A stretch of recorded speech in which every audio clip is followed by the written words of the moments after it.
Chapter 1. When in Xiangnuan 2020. 5. 30 QQ First Reading. Miss Xiangyi, how are you going to take responsibility for me? In the dimly lit room, when Xiangyi woke up, she heard a low and teasing male voice. Her brain was dizzy, and she narrowed her eyes to look around. It was probably a hotel suite. She was curled up on the bed, and the man was sitting on the sofa not far away. Xiangyi could only vaguely make out the other person's silhouette. He was a young man with a black shirt slightly open and long legs that were crossed. His slender fingers held a cigarette, and the scarlet flame flickered, illuminating half of his collarbone and clear Adam's apple. But she couldn't see his face clearly. Xiangyi quickly calmed down, and her tone was calm and polite. "Send me your account number, thank you." The room was eerily silent for a few seconds. The man's chuckle was full of sarcasm. "Hush money? If I sleep with you a few more times, won't I become rich?" Bang, bang, bang. The sound of the door being slammed sounded, accompanied by a sharp female voice. "It's here. I saw Xiangyi, that little B***tis, enter brother's room with my own eyes." When she heard this familiar but distant voice, Xiangyi was dazed for a moment. She rolled off the bed and walked to the man. "Account number," she said coldly. The man clicked his tongue, and his thin lips curled into a playful smile. How could a person become a completely different person in just a few minutes? Xiangyi was too lazy to talk nonsense with him, and she gave him a string of numbers. "If you want to talk about conditions, you can call this number." Her voice was originally soft, but now it was tinged with a touch of hoarseness, and unexpectedly, it made people's bones go soft. Excuse me. She pulled open the curtains, and the man, who didn't have time to turn sideways, was covered by the curtain. It was a rainy night outside the window, and the humid air hit her face. There was no flying sword or interstellar spaceship. It was an ordinary world, and it was also the world that Xiangyi had lived in for 20 years. She was finally back. There was a touch of loss in her heart, but it was quickly replaced by stability and steadiness. The world was different, but the skills she had learned were still there. The fair and delicate girl held onto the balcony railing and nimbly disappeared into the darkness. The man who just happened to get up saw this scene, and his eyebrows twitched. If he remembered correctly, this was the 6th floor? Meanwhile, the door was opened with a universal room card, and a group of people occupied the room. The leader was a slightly plump girl. She had just received news that Xiangyi had seduced the little idol she had been chasing recently. She turned on the main battery and said fiercely, "Shoot! Shoot for me! Xiangyi, haven't you gone crazy from wanting to be famous? I'll send you to tomorrow's headlines. Brother, quickly cover your face so that it doesn't get you." The moment the room became bright again, everyone saw the slender and lazy figure in the room. Sure Indy? The man stood in front of the window and didn't even look back. He put out the cigarette and said in a slow and cold voice, "Looks like I'm going to make the headlines tomorrow?" No. I made a mistake. I will delete all the photos." The chubby girl was scared to tears by his words. Based on the landmarks on the 1st floor, Xiangyi judged that she was at a hot spring resort. Just as she was about to leave, she saw a man with colorful hair screaming. He threw away the umbrella in his hand and ran towards her. "Oh my, did you really ruin that little idol?" Little idol? The man whose face she didn't see clearly just now was an artist?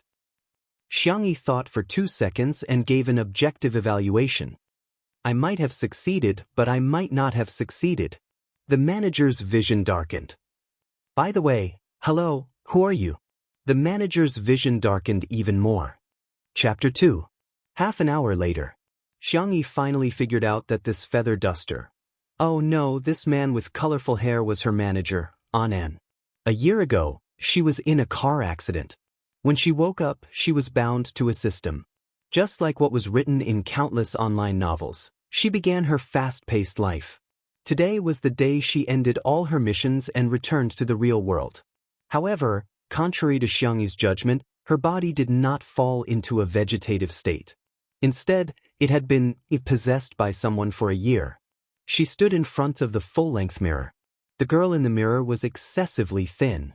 She wore a sweet cool girl group's short top and a red checkered skirt, revealing her straight and slender legs and a fair and delicate waist. Her hair was tied into 2 ponytails, and she wore all kinds of gaudy butterfly knots and hair clips. Xianxia, who had transmigrated through countless worlds like a fish in water, looked at the hair clips with a dazed expression that was rarely seen in her life. After removing one of the hair clips, her little face scrunched up in pain. Boo-hoo! Annan was still holding the tissue box and crying. My goodness, you've lost your memory. What should we do? Xianxia pointed at the hair clip. Help me remove it, thank you. Annan did as he was told. He was skillful and he removed it quickly and gently. He had yet to realize that Xianxia used to bully the weak and fear the strong. She was so cowardly in front of the big boss, but she was so domineering in front of him, the driver, and the nanny. In the past, he was used to listening to her, but now, he couldn't help but submit to her. Xianxia asked, How much do I have to pay for the termination of the contract I signed? Annan cried as he removed the hair clips. He could be said to be a multitasking master. My goodness, you have to pay 100 million yuan if you terminate the contract. My goodness, you're so pitiful. Xianxia was speechless. Was the person occupying her body an idiot? How dare she sign such an unfair contract? Where was her brain? Hadn't she owned it before? Annan helped her remove the hairband and hair clip, and even helped her comb her messy hair. Actually, other than the termination of the contract, the company's treatment of you is not bad. As long as you work hard, you can buy your favorite bag every month. Let's not think about the termination of the contract, okay? Where are you going to get so much money? Xianxia calculated her liquidity, financial management, and real estate, and sighed. Well, it's still not enough. She only had slightly more than 90 million. Annan didn't take her words to heart at all. Even if he drank fake wine, he wouldn't believe that Xianxia could take out 100 million yuan. Good girl, I'll run the hot water for you. Go take a nice bath and remember to post some selfies later. Annan was about to go to the bathroom when the doorbell rang. He looked through the peephole vigilantly and saw that it was Xiangyi's boyfriend. Only then did he feel relieved and open the door. Young Master Xiao, you've come to see us?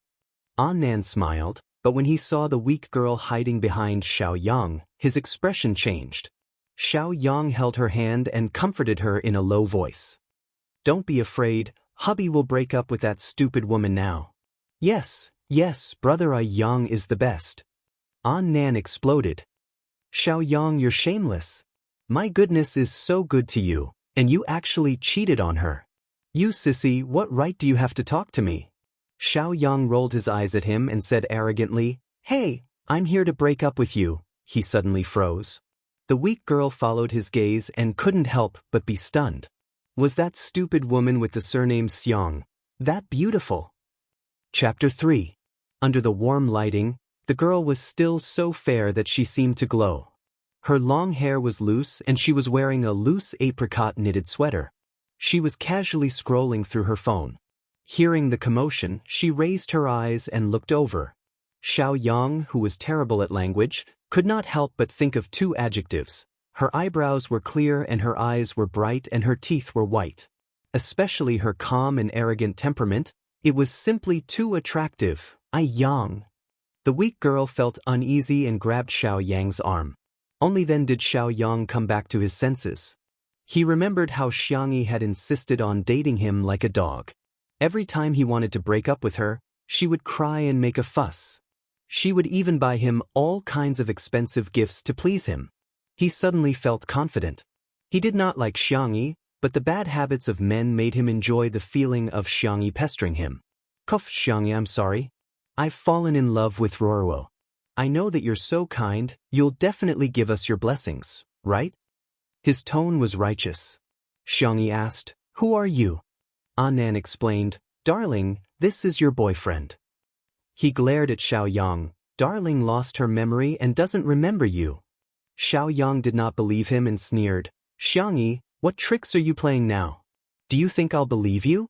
Amnesia? Why don't you just say that you traveled through time? Ruoruo tugged at his sleeve. Yang, don't say that. Xiangyi is in the entertainment industry. Those who are in the arts have a romantic heart. Xiao Yang scoffed. Her? She's in the arts? She's a variety star. She used to be on TV, but now she can only do it online. Xiangyi interrupted him. So, you're here to ask for the breakup fee? Xiao Yang? Ruoruo? Is 1 million enough? Xiangyi asked politely. She did not feel anything about being green. It was just the feelings of the person who had taken over her body, not hers. It was the same as the man in the hotel whose face she did not see clearly. To her, it meant one word: trouble. It would be best if she could solve it with money. Xiao Yang met her calm eyes and panicked, but more than that, he was angry. What do you mean? Who are you insulting? Can the feelings between us be measured by money? Okay, I understand. Xiangyi nodded expressionlessly. Not enough? 2 million then. Annan's mouth was wide open. Oh my God, was his sweetheart provoked? But it was really King awesome. This was the first time he had seen the scumbag's face turn green with anger. Although being a variety actress sounded a little embarrassing, Xiangyi's income was still much higher than the average person's. Therefore, Annan felt that 2 million was not a small sum of money, but it was still worth it to slap the scumbag's face. Xiangyi found Xiao Yang's account number on her phone and entered the number. Ding dong, 2 million RMB has been transferred to your XX account. A melodious voice rang out in the room. Xiao Yang was born into a wealthy family, so he did not lack money. He had always been the one to throw money at others, but this was the first time he had been thrown at by someone with money. Xiangyi, you're humiliating me. The fair-skinned girl lazily leaned on the sofa, feeling puzzled. Humiliate you? Isn't that natural? You smoke, you drink, you cheat, and you're still a good boy? Xiao Yang choked. Xiangyi had a gentle temper, but she would not be polite to scumbags like him. Xiao Yang's eyes widened. He was so shocked that he could not speak. Ruoruo, who was beside him, took the opportunity to fan the flames. Brother Yang, how can Xiangyi be like this? She has no manners at all. Xiangyi rested her chin on one hand and thought for a while. Then, can the two of you please scram? Xiao Yang, Ruoruo. Chapter 4. Then, can you two please get lost? Xiao Yang was speechless. Ruoruo was speechless. Get lost, I won't see you out.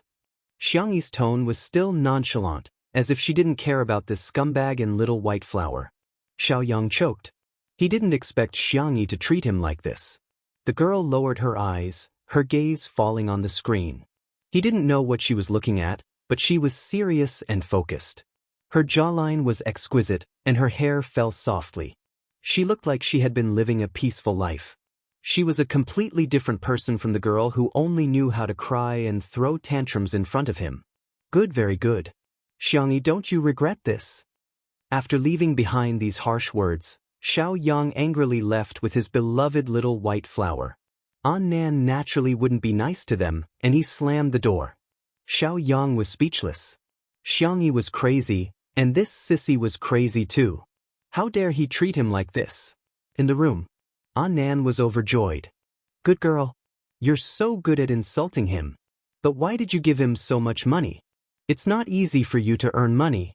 He heard that the Xiang family was well off, but in the past year, Xiangyi had fallen out with her family one after another, and she was basically left to fend for herself. Xiangyi said, It's nothing, I'm just spending money to avoid misfortune. Annan was curious. What are you looking at for so long? I'm looking at how everyone is scolding me. Annan was anxious and hurried forward to snatch her phone away. Good girl, didn't you promise me that you wouldn't look at these? Right, you've lost your memory. Don't worry, that's all nonsense from the netizens. He inadvertently glanced at the screen, and he immediately sucked in a breath of cold air, his voice trembling. Good, good, good, good, good. Didn't you enter the room of the little idol? Xiangyi looked at him innocently. I forgot. Amnesia was a good excuse, so she used it whenever she could. Annan's voice cracked. Shiringdi. You entered Shiringdi's room. Xiangyi asked calmly, Who is he? Shiringdi. Shui. Sway, two tones, the same sound as sway, For the rest of the time, Nan cracked his voice to explain to Xiangyi just how awesome Shui was. She was the city's top scorer in the college entrance examination and was admitted to the top university in the country, Beijing University. However, she dropped out for some reason. He had taken a lousy card from a down-and-out young master and entered the entertainment industry as a result. He was the youngest Grand Slam Best Actor in history. He casually went to act in a TV series and won the Best Actor award. He was obviously going for the path of a strong actor, but he had countless loyal fans. To sum it up in one sentence, looks, money, and IQ. After Nan concluded, he circled Xiangyi back and forth and said bitterly, You, do you know how many people's white moonlight has been ruined by you? Xiangyi. She really wanted to know what had happened in the past year. But thinking about it, to be able to use such a wonderful word like ruin, the person who occupied her body was probably a worrisome person. Wow, you're on the hot search list. Your Weibo page has been massacred by Shuringdi's fans. You can't go on the online variety show that we talked about before. Nan started to pull out tissues again. Wow, what are we going to do? Wu, we're going to starve to death. Xiangyi was silent for a few seconds, then patted his shoulder stiffly. She was not used to physical contact with others. It's okay, I have land. I can go farm. If not, I can still go home and inherit the family property. Nan cried even harder when he heard this. His sweetheart had not only lost her memory, but her brain had also changed from a fool to a silly one. It's over. Baby. La. Chapter 5. A week later. The discussion about Xiangyi and Shui on the internet gradually died down, but Xiangyi's Weibo was flooded with comments and she was ridiculed by the netizens. Nan carefully dialed Xiangyi's number. Buzz. The call went through. Sweetheart, are you awake? Yes, what's the matter? There was static on the phone, and it sounded like she was exercising. Nan was gratified like an old father. Sweetheart had really grown up after losing her memory. She was still exercising to maintain her figure. Sweetheart, it's okay now. The netizens have been scolding you for days and nights and they're tired. This time, you've profited from a disaster and gained popularity all of a sudden. There's a very popular live variety show and they want to invite you to be a flying guest. Shall I pick it up for you? No, I'm quite busy. Nan was confused. What are you busy with? Are you at a spa? Or a hot spring? Xiangyi said calmly, feeding a pig. Hey, what's this? Nan was in a daze for a moment, but he quickly reacted. Recently, pets like ducklings and pigs were popular on the internet. Xiangyi should be raising those cute piglets, right? He persuaded earnestly, it's just for 2 days. Let's perform well and earn 100,000 yuan. Isn't that good? Xiangyi, my pig is also very delicious. What? Pet pigs are so cute and you eat them? It's not a pet pig. Xiangyi explained seriously, it's an omnivorous mammal. Its meat is tender, bright red, and juicy. It can be used to make braised pork, boiled pork slices, and sweet and sour pork ribs. It took Nan more than 10 seconds to recover from the shock. I'm hanging up. I'm going to slaughter the pig. Nan? He spent more than 10 seconds comforting himself. Xiangyi should be experiencing life at a farmhouse or something. Right? She was a delicate girl who weighed less than 80 kilograms.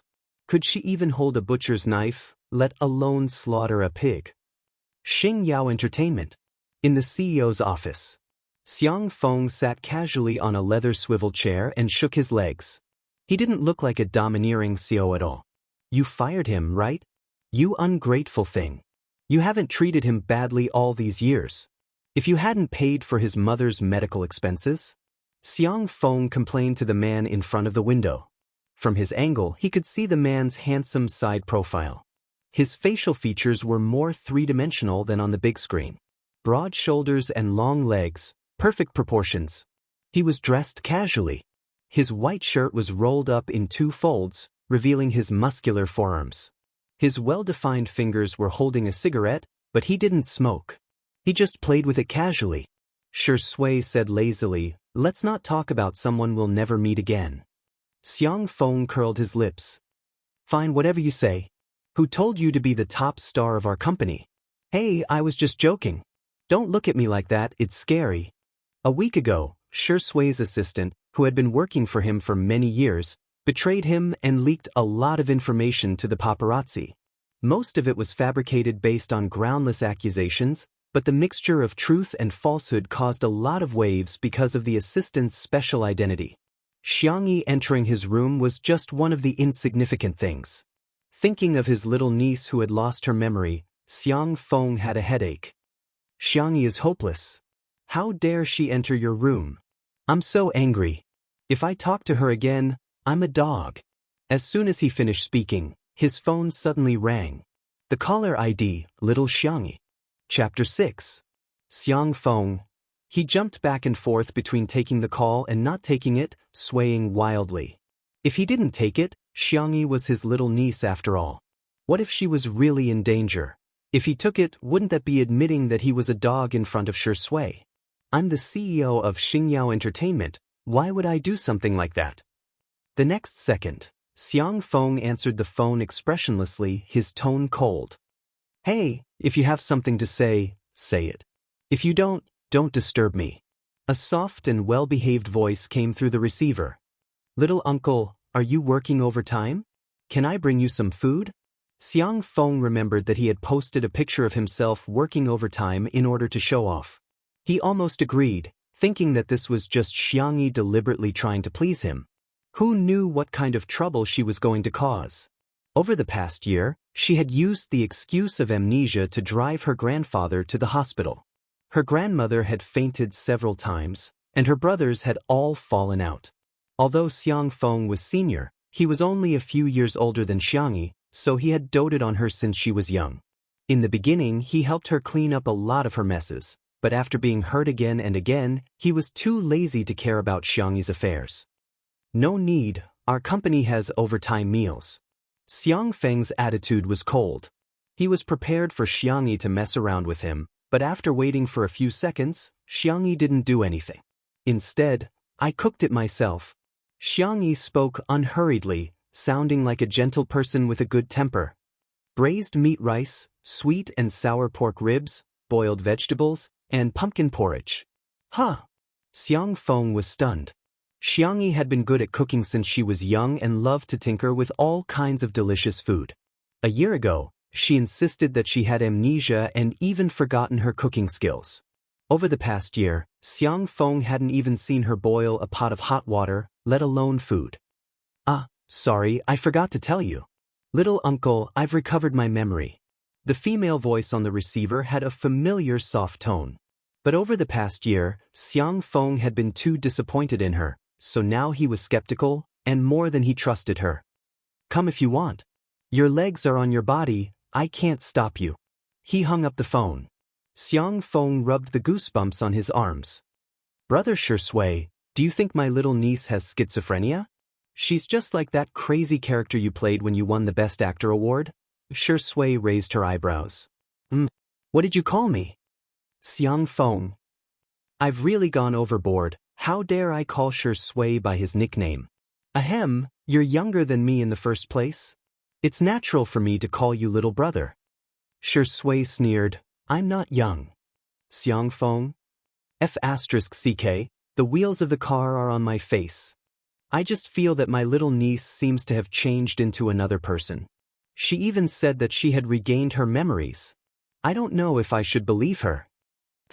Shui lit the cigarette with his fingers. The scarlet flames flickered like stars in the smoke. He said casually, maybe, there are two of them. But her voice was too soft to reach Xiang Feng's ears. Half an hour later, Xianxia carried the lunchbox into the CEO's office. Xiang Feng stared at her warily when he saw her enter. Little uncle. Xianxia greeted him softly. She noticed that there was another person in the room, sitting on the sofa and playing with a lighter. His back was facing her. Did you really make this? You didn't order takeout, did you? Xiang Feng complained. He was just opening it to take a look. He would never eat it and he would never forgive Xianxia. As soon as the lunchbox was opened, the rich aroma instantly filled the entire office. Chapter 7. The first layer was sweet and sour pork ribs. The ribs were rosy and glossy, dotted with white sesame seeds. The second layer was boiled vegetables. The green and tender vegetables were delicately arranged, drizzled with shredded ginger, minced garlic, and oyster sauce. The third layer was the main dish, braised pork rice. Fresh pork belly was dipped in water and cut into small cubes. It was slowly stewed in a small casserole. The fat sizzled and bubbled, and the gelatinous pigskin perfectly melted into the broth. The braised egg was divided into two. The yolk was soft and glutinous, and it was accompanied by several carefully marinated pickles. There was also a small bowl filled with pumpkin porridge. The pumpkin was steamed beforehand, stirred into a paste, and added rock sugar and lily. It was cooked into the thick porridge, still emitting steam. Xiang Feng recalled the delicious food his little niece used to make. The delicious taste in his memory merged with the aroma at this moment, and he began to gulp. I'll just have a taste. Let's see if it's takeout or if it's made by you. Xiang Feng found an excuse for himself and picked up a piece of pork rib with his chopsticks. Oh wow, delicious. This was his favorite sweetness. Xiang Feng had a little secret that no one knew, and that was his preference for sweets. He liked sweet and sour pork ribs, sweet and sour fish, and other dishes that were sweeter than normal. After skillfully wrapping the pork ribs, Xiang Feng picked up some vegetables. He intended to relieve the grease, but his eyes widened. How could vegetables taste so good? He had completely forgotten that he had just said, just a taste. His chopsticks moved like the wind, stuffing his cheeks until they were round. Xianxia didn't say anything and just sat across from him with a smile. She would only smile so gently and brightly in front of her family. Xiang Feng coughed awkwardly, but since he had already eaten, he might as well go all the way. He picked up his chopsticks to eat the braised pork rice, but Xianxia handed him a spoon. Here for you. At that moment, Xiang Feng really had the illusion that his little niece had returned. It was as if his little niece had been possessed by something strange for the past year. But it was obvious that his brain wasn't enough to process such complicated things. He scooped up a spoonful of braised pork rice and stuffed it into his mouth. The fatty meat melted in his mouth, while the lean meat was soft and chewy. The thick broth was poured over the rice grains, staining them with a sugar-brown color. It was fragrant but not greasy, salty and sweet. Ow, ow, ow, ow. If it weren't for his many years of upbringing, Xiang Feng would have hit the lunchbox with a spoon. How could it be so delicious? Was this heaven? Why is there such a delicious meal? Xiang Feng buried his head in the rice and ate with great relish. Xianxia felt that he was a little like the piglets she raised. When the little piglets grow up, I'll kill them all and make braised meat rice for little uncle. Xianxia had prepared enough for 2 people, but in less than 10 minutes, Xiang Feng had finished everything like a whirlwind. Only then did he realize that he was choking. Xianxia smiled and passed the pumpkin porridge to him. Xiang Feng wanted to take a few sips to soothe his throat, but it turned out to be too delicious. He couldn't help but gulp it all down. This meal was so delicious. Burp. Xiang Feng rubbed his stomach and slumped against the back of the chair like a satisfied salted fish. Little Xianxia, Uncle forgives you. Xianxia blinked. Little uncle, then do you believe me about regaining my memory? Xiang Feng angrily slapped the armrest. You're my niece. If I don't believe you, who would I believe? A soft laugh seemed to hook onto the tip of his heart, low and flirtatious. Xiang Feng suddenly came to his senses. Shui was still here. He pondered for 2 seconds, then introduced him to Xianxia. This is the man you ruined. Xianxia, very good, it's the beautiful word, ruined again. She glanced sideways and suddenly met a gaze as deep as the sea. After being stunned for a while, Xianxia came back to her senses. The corners of her eyes were moist. Good night, dear readers. Please remember to add to bookshelf, vote for Red Bean, and comment. 6. 1. Fast. Happy. Red Heart. Chapter 8. A year had passed in the real world, but time flowed at different speeds in different worlds, so Xianxia was no longer sensitive to the concept of time.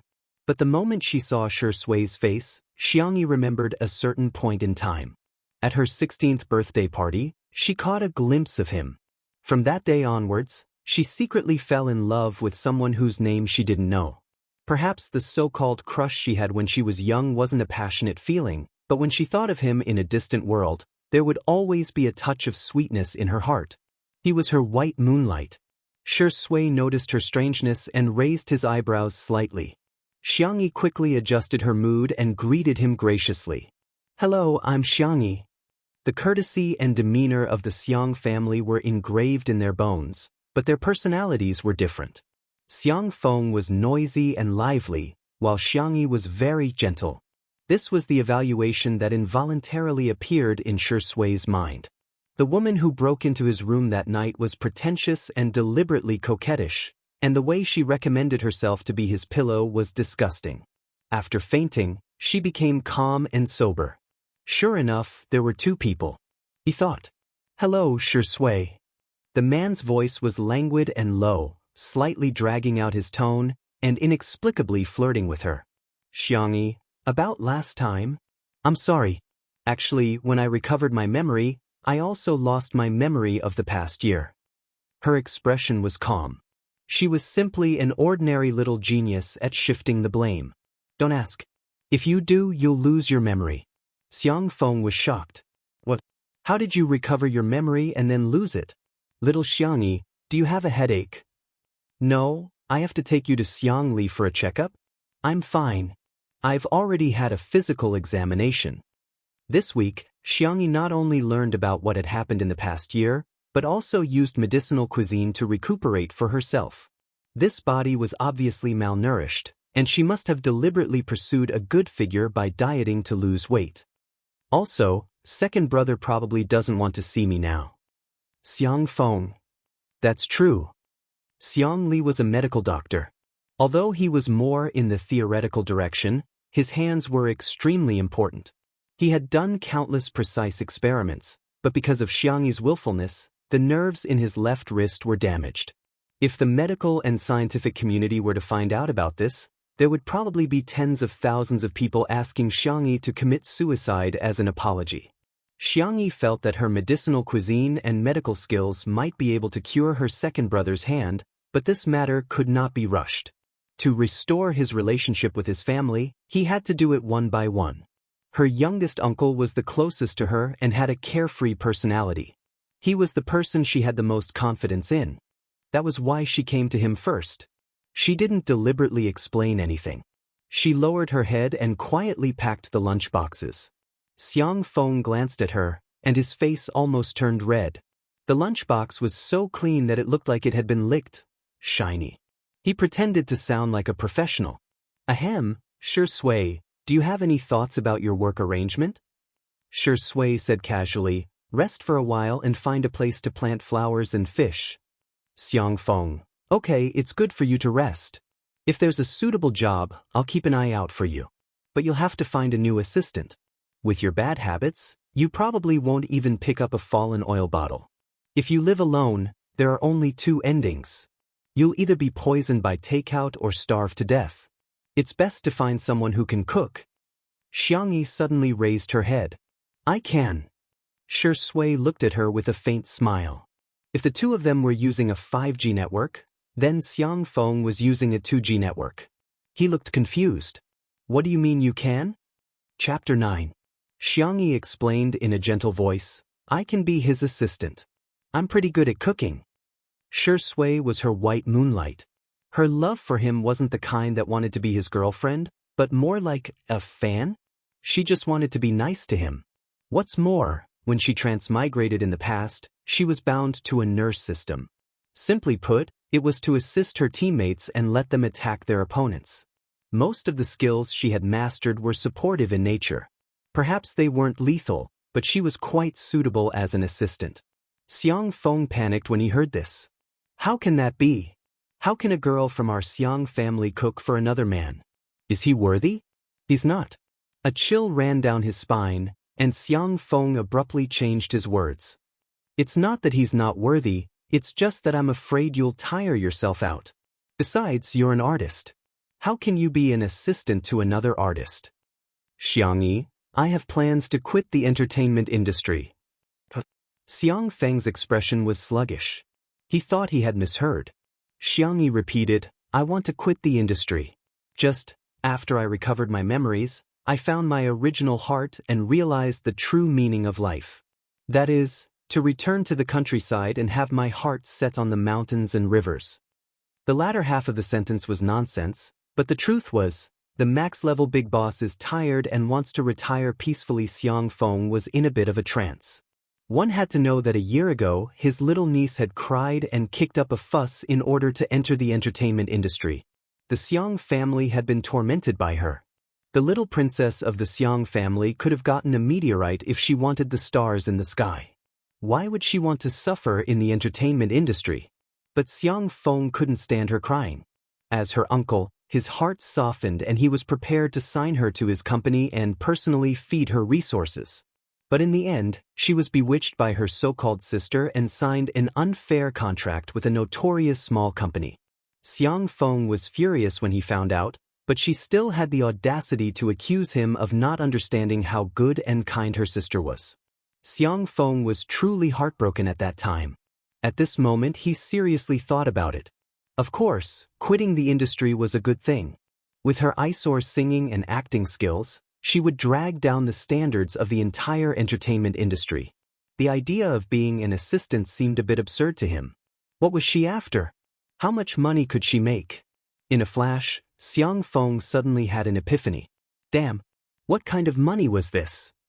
His little niece was obviously attracted to Shi Sui's beauty, lusting after Shi Sui's body.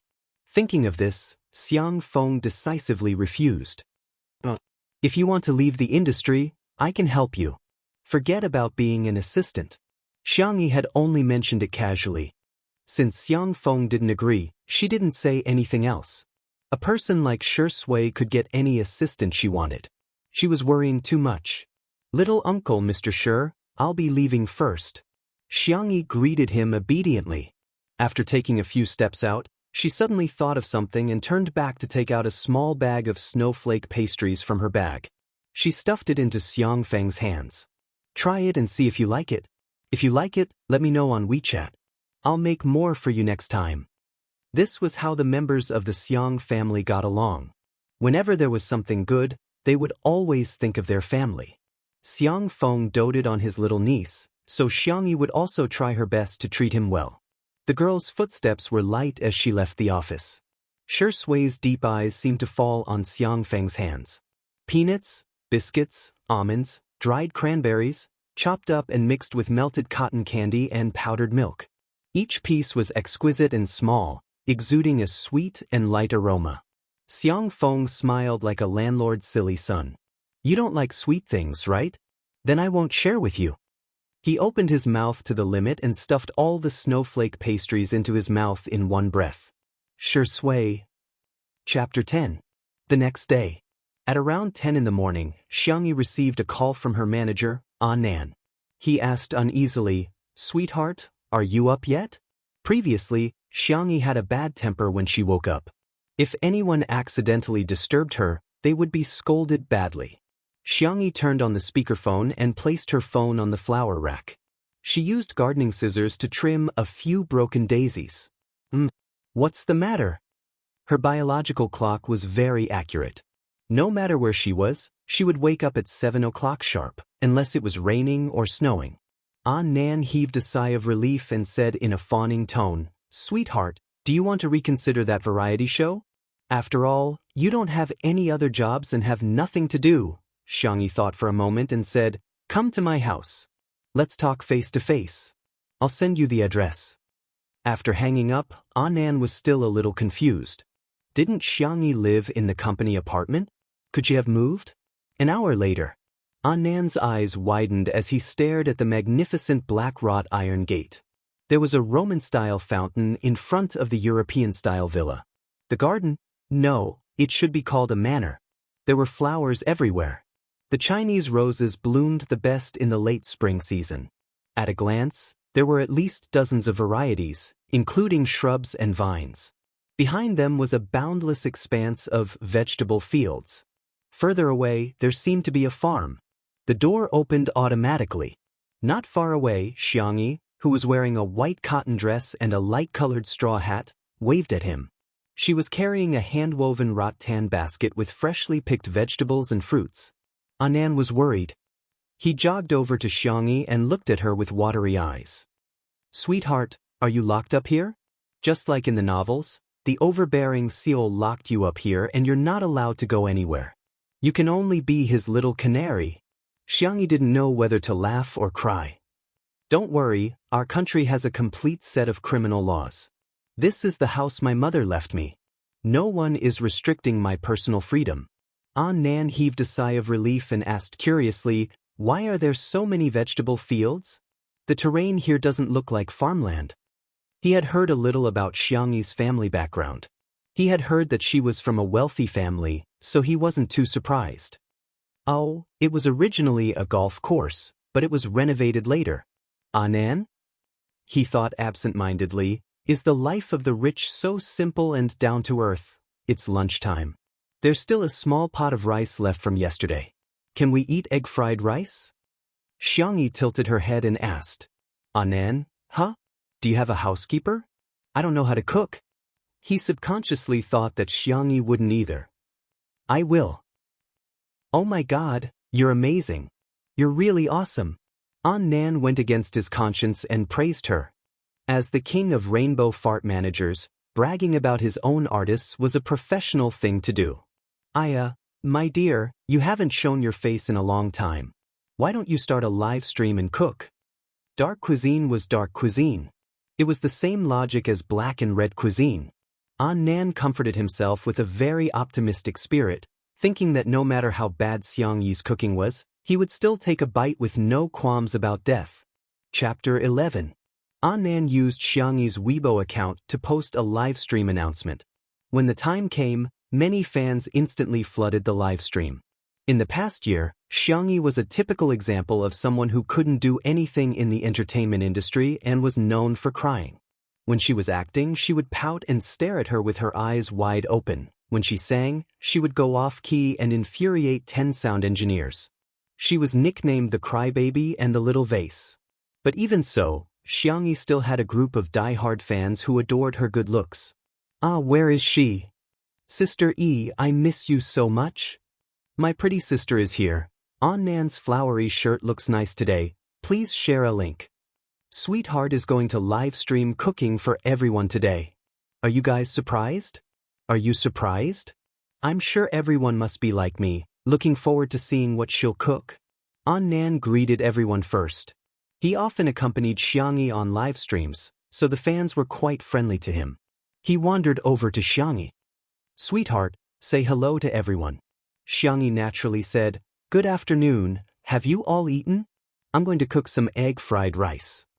She saw a text flashing at the bottom left corner of the screen and curiously leaned over, wanting to see what the comments were. And from the perspective of the fans, the fair and delicate girl's cheeks were a little rounder than when she was doing her job. Her skin was delicate and smooth, with a creamy texture.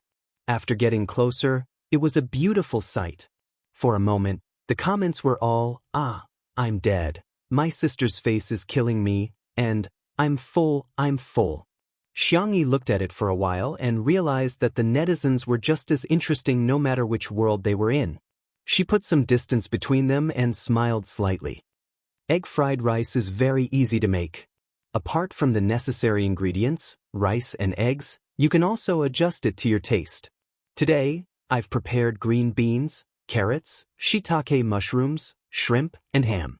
The ingredients had long been washed and neatly arranged in sky blue porcelain bowls, looking very pleasing to the eye. Someone commented, May I ask, is this porcelain bowl the set of Green Glaze, Misty Rain series produced by Shizhou Porcelain? I'm laughing my head off. Does the person in front know how expensive the Misty Rain series is? That's F*King collectible porcelain. Who would use it as cutlery? Soon, these two bullet screens were drowned out by the heavy comments. Nan muttered in his heart, Has my sweetheart been watching mukbang broadcasts recently? She looks quite professional. He almost believed that she could cook. Click! Xiangyi turned on the stove. After the oil heated up, she sprinkled some chopped green onions into it. The unique fragrance of scallion oil wafted into Nan's nose. He didn't know if it was because of the freshness of the ingredients, but Anand felt that it smelled particularly good. It didn't have the oily smell that he usually smelled when cooking. Chapter 12. Next, she poured rice, eggs, and other ingredients into the bowl. This dish was too homely, and Xianxi's cooking was also very plain. She didn't toss the spoon or anything, but somehow, it made she looked hungry. Nowadays, the live stream industry in China was very developed, and there were even many chefs and famous chefs on the food channel. The dishes they cooked were high-end and exquisite, and their knife skills, heat control, seasoning, and other skills could make people praise them from beginning to end. However, something was still missing. Many netizens in front of the screen couldn't help but salivate. Damn, I'm so hungry just looking at this rice. It must be delicious. It's full of my favorite food. Boo-hoo, why does our pretty sister look so good when she's cooking? Nan had been paying attention to the comments and was having a good time, but he didn't expect the anti-fans to arrive so late. It's just fried rice, what are you all bragging about? You must have turned on your beauty filters. How can a kitchen in real life be so clean? Maggot, she's starting to jump around again. Please have some self-respect, okay? You're not worthy of our Shurindi. Tell everyone how to boycott the vase fairy and report all her endorsements and brands. Don't ask why. Trash endorsements are naturally trash products. Make her pay for the breach of contract until she goes bankrupt. Annan's face became more and more sullen. He wasn't a capable manager and couldn't get any top-notch resources, but every brand and promotion advertisement that Xianxia accepted had been carefully selected. The quality, reputation, and cost-performance ratio were all guaranteed. Seeing his artists being criticized so badly, he wished he could hold his keyboard and flame them for 3 days and 3 nights. When his anger reached its peak, a gentle and clear voice sounded. Wash your hands, it's time to eat. She's done? So fast? Nan froze and looked at her. The girl was scooping rice, and the wooden spatula made her slender and beautiful fingers look as white as milk. The rice was soft and golden, and there were red shrimp, green beans, orange carrots. The bright and warm colors mixed with the fragrance of the rice. It was a dish that couldn't be more homely, but it was extremely impactful. Gulp. Nan swallowed his saliva. You eat first. I'll make seaweed soup, Xianxia said and continued to busy herself. Nan wanted to say that he would wait for her to eat together, but his stomach inexplicably rumbled nonstop. He comforted himself. It's not that I'm greedy, it's this bowl of rice that seduced me first. He leaned his phone against the shelf next to him, just enough to take a picture of him and Xianxia. Nan was not particular about it. He took the rice and started eating in the kitchen.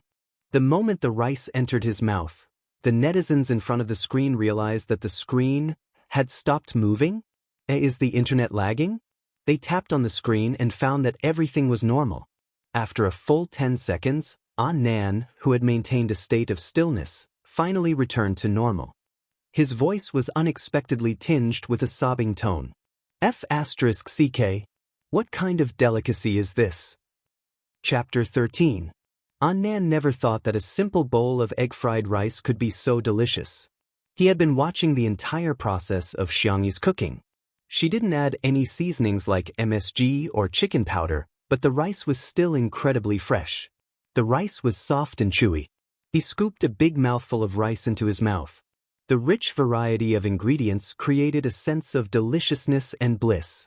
After Nan lamented that sentence, he couldn't be bothered to interact with the netizens as he buried his head in his food like a heartless eating machine. He ate more happily than the food bloggers.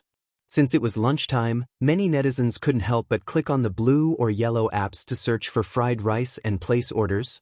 Boo-hoo, I'm hungry. I miss Granny's egg fried rice.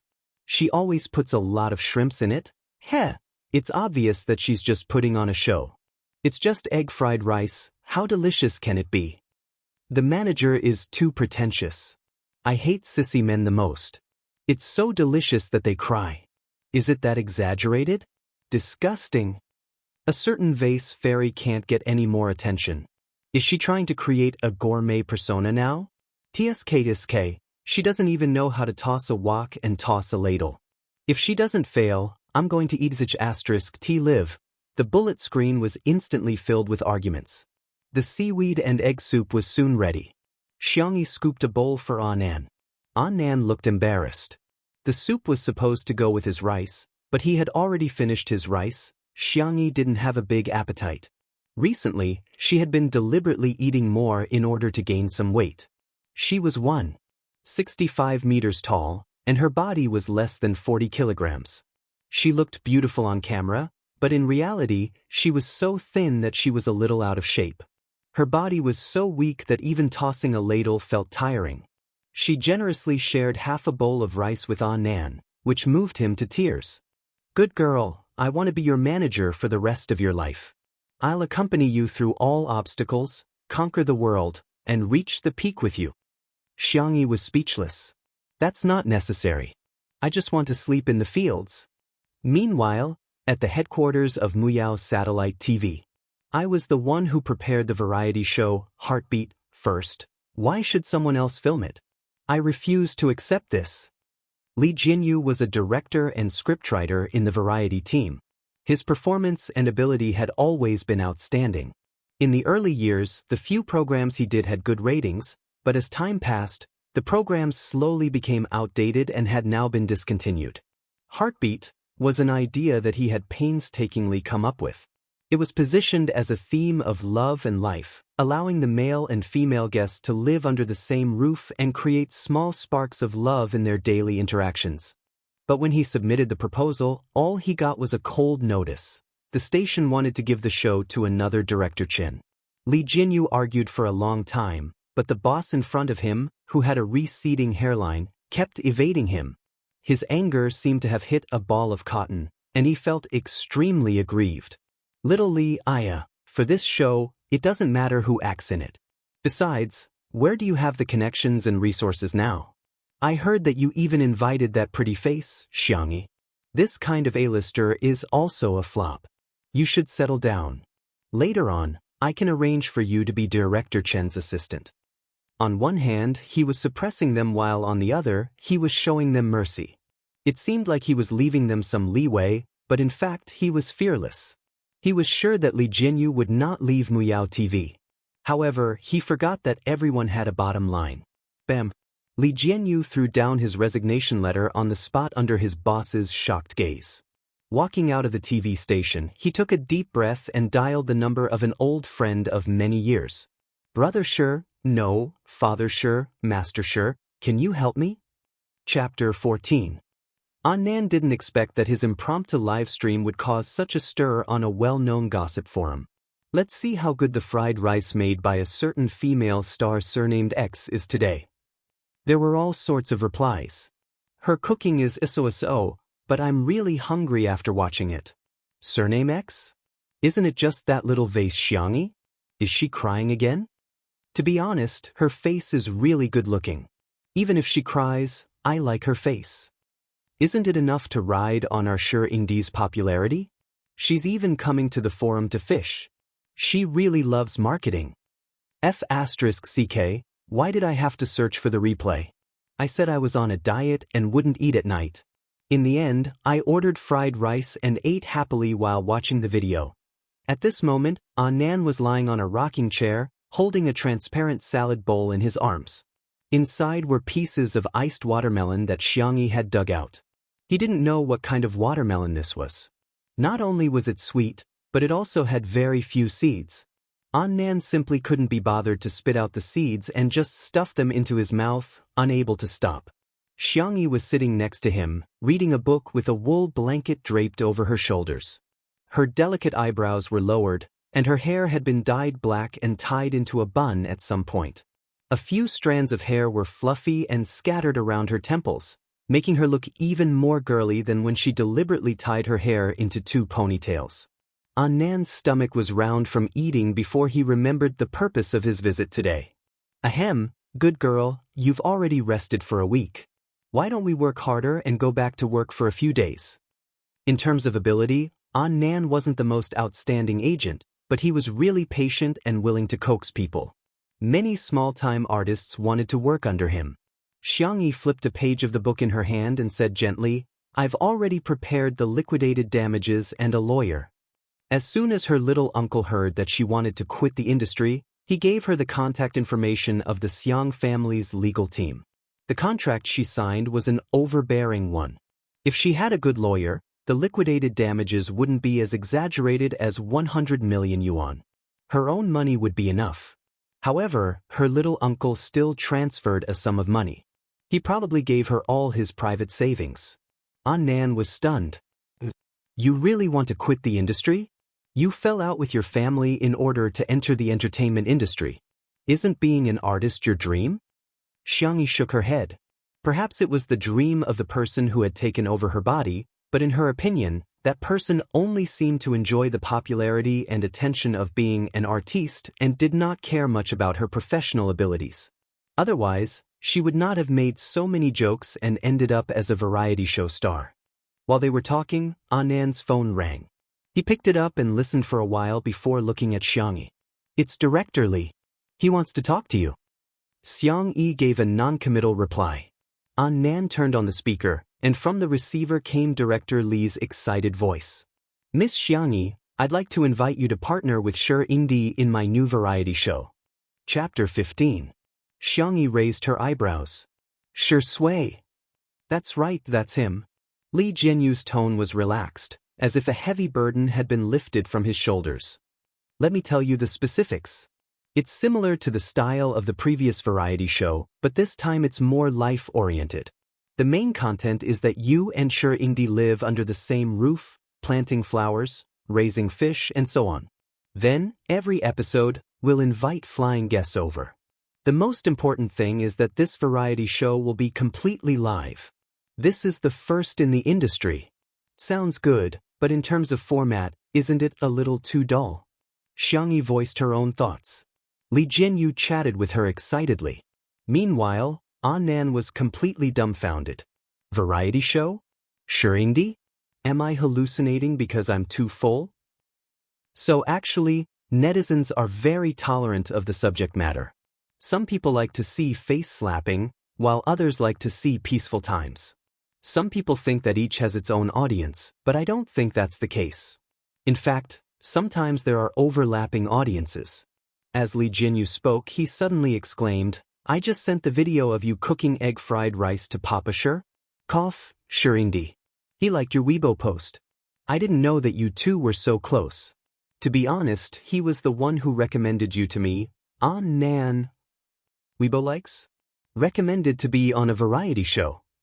He could already imagine how much bloodshed there would be on Weibo at this moment. Wait, why was Shi Yingdi willing to be on a variety show with Xianxia?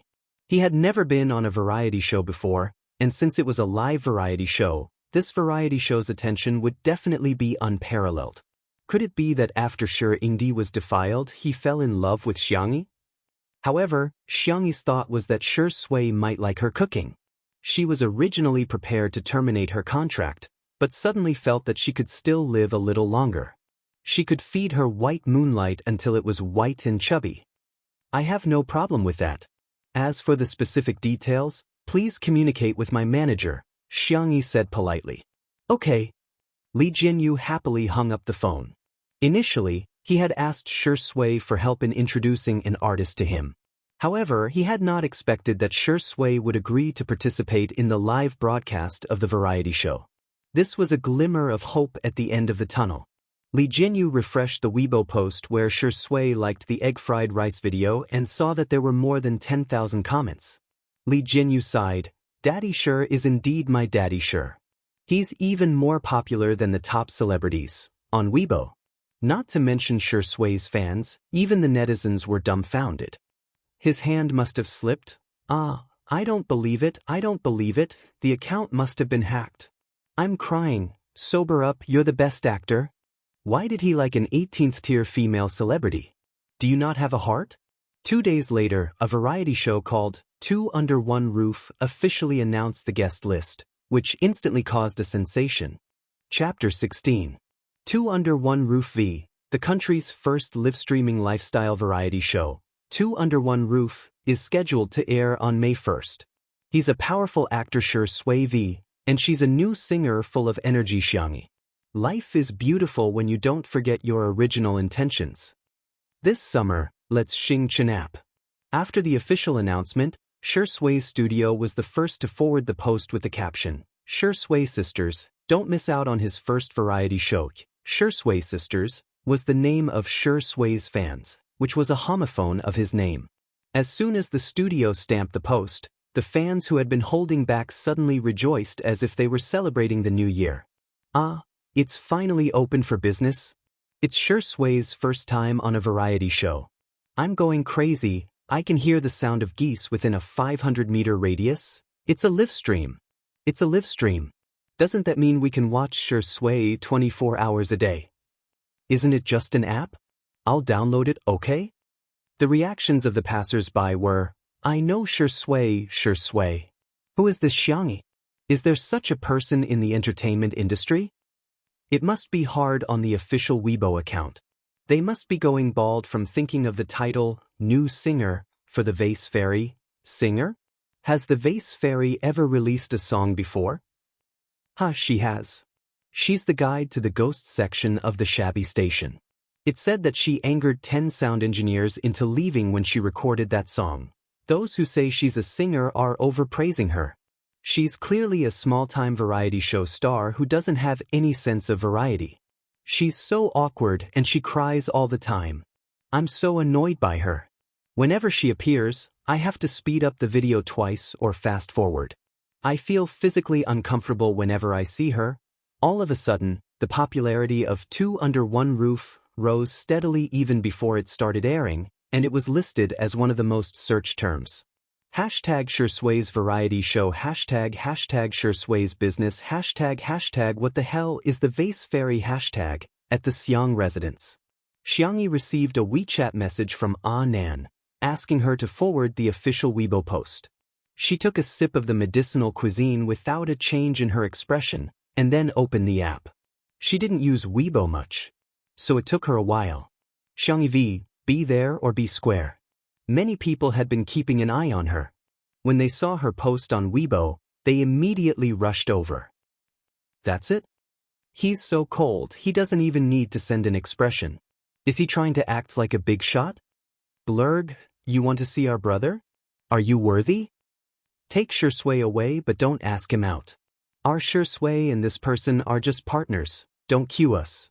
Someone, please conduct yourself with dignity. Even if you want to create hype, you have to follow the rules. If you want to ride on our Indies popularity, you can kneel down now. In-depth analysis of the Vase Fairy's intention of not leaving until we meet. 1. She's declaring her sovereignty. I'm going to film a variety show with him. Are you guys jealous? 2. She brought up the old matter and reminded everyone of the scandal of her entering Shui's room some time ago. 3. She expressed her love across the air and deliberately pretended to be cold, but in fact, she wanted to attract Shui's attention. Tiske, I really think she's a very scheming woman. Xianxia casually glanced at the comments and tossed her phone aside. She had always been someone who didn't care about what others thought. She didn't take it to heart when others mocked and talked about her because of the words and actions of the person who had occupied her body in the past year. Life was to be lived for oneself, not for others to see. Just as the netizens were mocking Xianxia, the fans realized that the number of people Shui's followers had increased from 0 to 1. Who's the first person Shui follows on Weibo? Countless people excitedly opened the post, only to be blinded by the words, Xianxia. Chapter 17. Xianxia? Vase Fairy? The fans refused to believe it. They closed the page and reopened it. *CK. Shuindi had really followed Xianxia. Ever since Shui joined Weibo, he had rarely interacted with his fans and didn't even advertise much. Apart from promoting movies when they were released, Weibo was barren. Yet, the first person he followed on Weibo was Xianxia, an 18th-tier actress. You there? Brother, did your account get hacked? I don't believe it. The last, was a slip of the hand. This time, it must be the same. To be honest, Shui Zai isn't going to be an idol. He's not young anymore. His mother fans still hope that he can find a good home, but at least find someone of equal social status. I'm so angry that I'm about to cry. Xiangyi actually didn't follow our Indi. Why? What right does she have to give our brother the cold shoulder? The fans' reactions were intense, but the marketing accounts were amused. Just as they were worrying about the KPI at the end of the month, Indi had delivered the melon to them. They really wanted to send him a banner saying that he was a helpful and exemplary seedling. Xing Yao Entertainment. F***CK, why are you following my little niece? The netizens are getting the wrong idea. They think you like her. Xiang Feng's voice could be heard from the office. Shui was sitting on the sofa, his black shirt rolled up, revealing his muscular forearms. His wrist bones were clear, and his fingers were long and slender.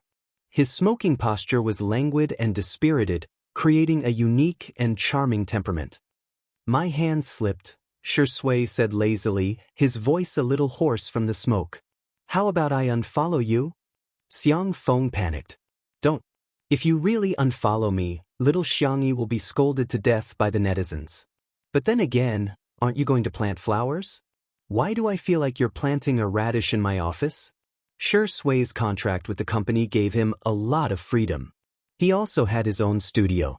In short, he could act in movies whenever he wanted. If he didn't want to act, he could take a break for a year or so. However, in Xiang Feng's impression, Shui was still quite a model worker. He didn't care about being pretentious. As long as the script was good enough, he was willing to act in a TV series. He also didn't care about the position. It didn't matter if he was a supporting actor. He would even help his agency nurture newcomers.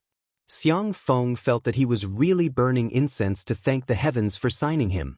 In the past, the two of them could only see each other once a month.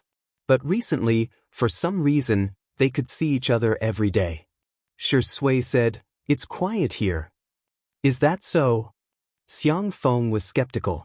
His phone vibrated. He looked down and said cheerfully, "Hee, little Xiangyi is bringing me lunch again. She said that today's menu is spicy chicken, honey chicken wings, and shrimp egg custard." Shui calmly put out his cigarette. However, he heard Xiang Feng say, "Okay, then I won't send you off. Go eat in the company cafeteria." Shui? Chapter 18. Shui raised her eyebrows. "What did you say?" "Say it again." Xiang Feng said confidently, "Xiangyi is my niece. She brought me food, so of course it's for me to eat. We're brothers, so don't even think about taking away a grain of rice from me." In the Xiang family, every time little Xiangyi cooked, he had to fight with the group of sister-obsessed people for food. If he was a little slower, he wouldn't even get to lick the plate. Now that he finally had the chance to eat alone, Xiang Feng wasn't stupid. He wasn't going to share it with Shui. Just then, the secretary knocked on the door and came in. She placed a lunchbox on Xiang Feng's table and respectfully said, "Mr. Xiang, this is from the Xiang family's driver." Xiang Feng happily opened it. There were 3 home-cooked dishes, a purple rice mixed grain rice, and a small pudding. It was creamy white and smooth and was bouncy with a spoon. Xiang Feng, must be the happiest man in the world. "Mr. Shi, this is for you." Only then did Xiang Feng notice that the secretary was holding a lunchbox that was obviously twice the size of the usual one. She placed it in front of Shui. His niece brought food to Shui too? Shui lazily thanked her. After the secretary left, her ears were obviously red. This man's actions were really too good. Opening the lunchbox, Shui's eyes lit up with a smile. The handsome and gentle man was now like a child showing off a toy, slowly taking out the lunchbox. In addition to the same spicy chicken, honey chicken wings, and shrimp egg custard as Xiang Feng's, there was also a spicy pickled fish and mushroom soup. And the portions were all more than Xiang Feng's. There were even 4 small puddings. For Xiang Feng's heart instantly shattered into pieces. Why do you have more food than me, what? Xiang Feng felt wronged, but Shui's gaze swept over each dish in turn. Sour, sweet, spicy, and fresh, everything was there. There was even a sticky note with the ingredients and seasonings used in each dish. She asked him to read it carefully to prevent allergies. Her handwriting was clear and elegant, with a natural strength of character, but it also revealed inadvertent gentleness. Shui's thin lips curved upward and he picked up his chopsticks to taste. And so, Xiang Feng watched helplessly as a certain best actor, whose table manners were usually impeccable, picked up food faster and faster each time, although he wasn't wolfing down the food in an exaggerated manner. From his speed and demeanor, one could tell that he was very satisfied. Xiang Feng hurriedly finished his food and tiptoed to his side, ready to scrounge up a little pudding to eat. Shui took away the kitty box containing the pudding at lightning speed. Xiang Feng howled, "You have 4. You can't finish it, so what's wrong with sharing one with me? Are we still brothers?" Shui's expression did not change. He returned the words that Xiang Xiaoyan had said to him just now. "We're brothers." "Xiang Feng, I'll put it in the fridge and eat it next time." Shui paused and smiled. "After all, I have 4 puddings and you only have 1. Xiang Feng, 10,000 arrows pierced his heart and all his hopes turned to dust. That was it. Chapter 19. Miao TV. The director's angry voice came from the conference room. "What are you guys doing? Why did such an outstanding talent like Li Jinyu resign? Why did he change the variety show proposal he submitted to another director?" The others looked at each other but did not dare to say anything. Everyone knew what was going on. It was nothing more than a factional dispute in the station. Everyone was on the same side, but Li Jinyu did not. That was why he was pranked and the variety show was given to Director Qin. But who would have thought that Li Jinyu was so capable that he could persuade Shui to participate in his variety show? Previously, the director did not care about him, but now he had become an outstanding talent. "Ahem, director, this matter has already come to this. Instead of worrying about this, why don't we think about how to bring the popularity back to our new variety show?" The bald boss who forced Li Jinyu to leave said with a smile. The director said with a straight face, "Tell me, what do you think?" Li Jinyu's 2 Under One Roof variety show only has Shui and Xiangyi as permanent guests. Although Shui is popular, Xiangyi is just a D-list celebrity. In addition, I've investigated and found that the guests they've contacted so far are all 2nd and 3rd tier celebrities and some old artists. Get to the point. Okay. The man wiped the cold sweat off his forehead and sped up. "Our heartbeat can be compared to their new variety show. Isn't it just a live variety show? We can do it too. And we can do it before they do. In addition, our guest resources are also richer than theirs. We can invite some popular idols or artists who are highly talked about. This way, our heartbeat will be able to make a name for itself, while their 2 Under One Roof will have nothing to show for it other than Shui. We'll beat them at their own game, and the popularity and viewership ratings will ultimately belong to us." Director Chen echoed, "Yeah, they're just a small-scale variety show. How can it compare to our variety show produced by our satellite TV? We can adopt a live broadcast model and use the material to edit it into a full-length film and broadcast it on the weekend during prime time. We can ride on the momentum of the live variety show and take advantage of it." The deputy director was a strong career woman. She was dressed in an exquisite and professional suit. She frowned. That's not very appropriate. They were the ones who suggested the live broadcast variety show. The bald man retorted, "So what? Don't tell me that if others eat, the rest of us can't eat?" The deputy station head sneered, "You're more like a beggar." "Hey, you've gone too far. That's a personal attack." Seeing that both parties were about to quarrel, the station head said in a low voice, "That's enough. Let's do as we discussed. The station will give you a green light. You must get the variety show Heartbeat out as soon as possible." Miao TV was known for its wealth and efficiency. In less than 3 days, it had already made an official announcement on Weibo. "Heartbeat V. In that second of Heartbeat, I will only smile for you." The new live streaming variety show, Heartbeat, will set sail on Miao TV on April 30th. Welcome almighty idol Jiang Chen, shiny lead singer Qin Wanyan, young actor Fu Jin, gymnastics contestant Yu Miao Miao to join our sweet little house. A pair of mystery guests will appear in every episode. If you repost this Weibo now, you can participate in the lucky draw and get a chance to visit the sweet little house in person. Chapter 20. Muyao TV had a professional marketing department with rich experience in new media operations. They had even organized an interactive lucky draw event. The 4 contestants in the official announcement were the hottest celebrities in the circle. Just a few minutes after the announcement, the comments had already exploded. Ah! Screaming at the top of my lungs. Jiangchen Jiangchen Jiangchen. Hubby hubby hubby. Xin Xianxian pretty sister, please get to know her. Her representative works, Summer Stars, and Heart, are beautiful and sweet, don't miss them. Sob sob sob. Fu Jian's role as the crown prince is hard to appease. My brother is participating in a variety show, so take care of yourself. The light of gymnastics you meow meow. Nation's sister you meow meow. Vitality girl you meow meow. Please keep your eyes on the April 30th episode of Heartbeat. The fans of the 4 websites collectively took action, controlling the comments, tagging, reposting, and promoting. With Muyao TV adding fuel to the fire, it instantly became a hot search. At the Xiang residence. Phew! Nan wiped the sweat off his head and continued to clean the pigsty. Ever since he ate Xiangyi's egg fried rice, Nan had been running to the Xiang residence every day.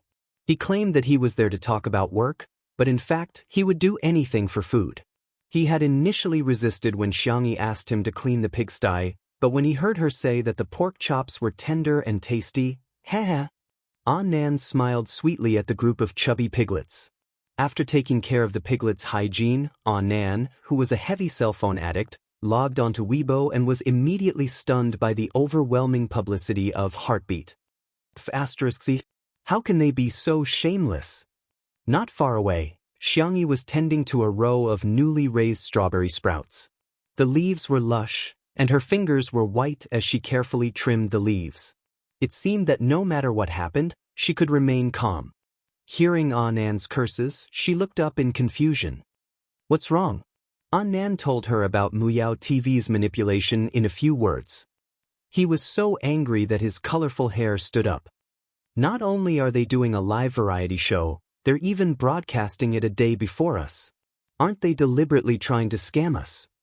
Moreover, the audience generally didn't think so much and would have a preconceived impression.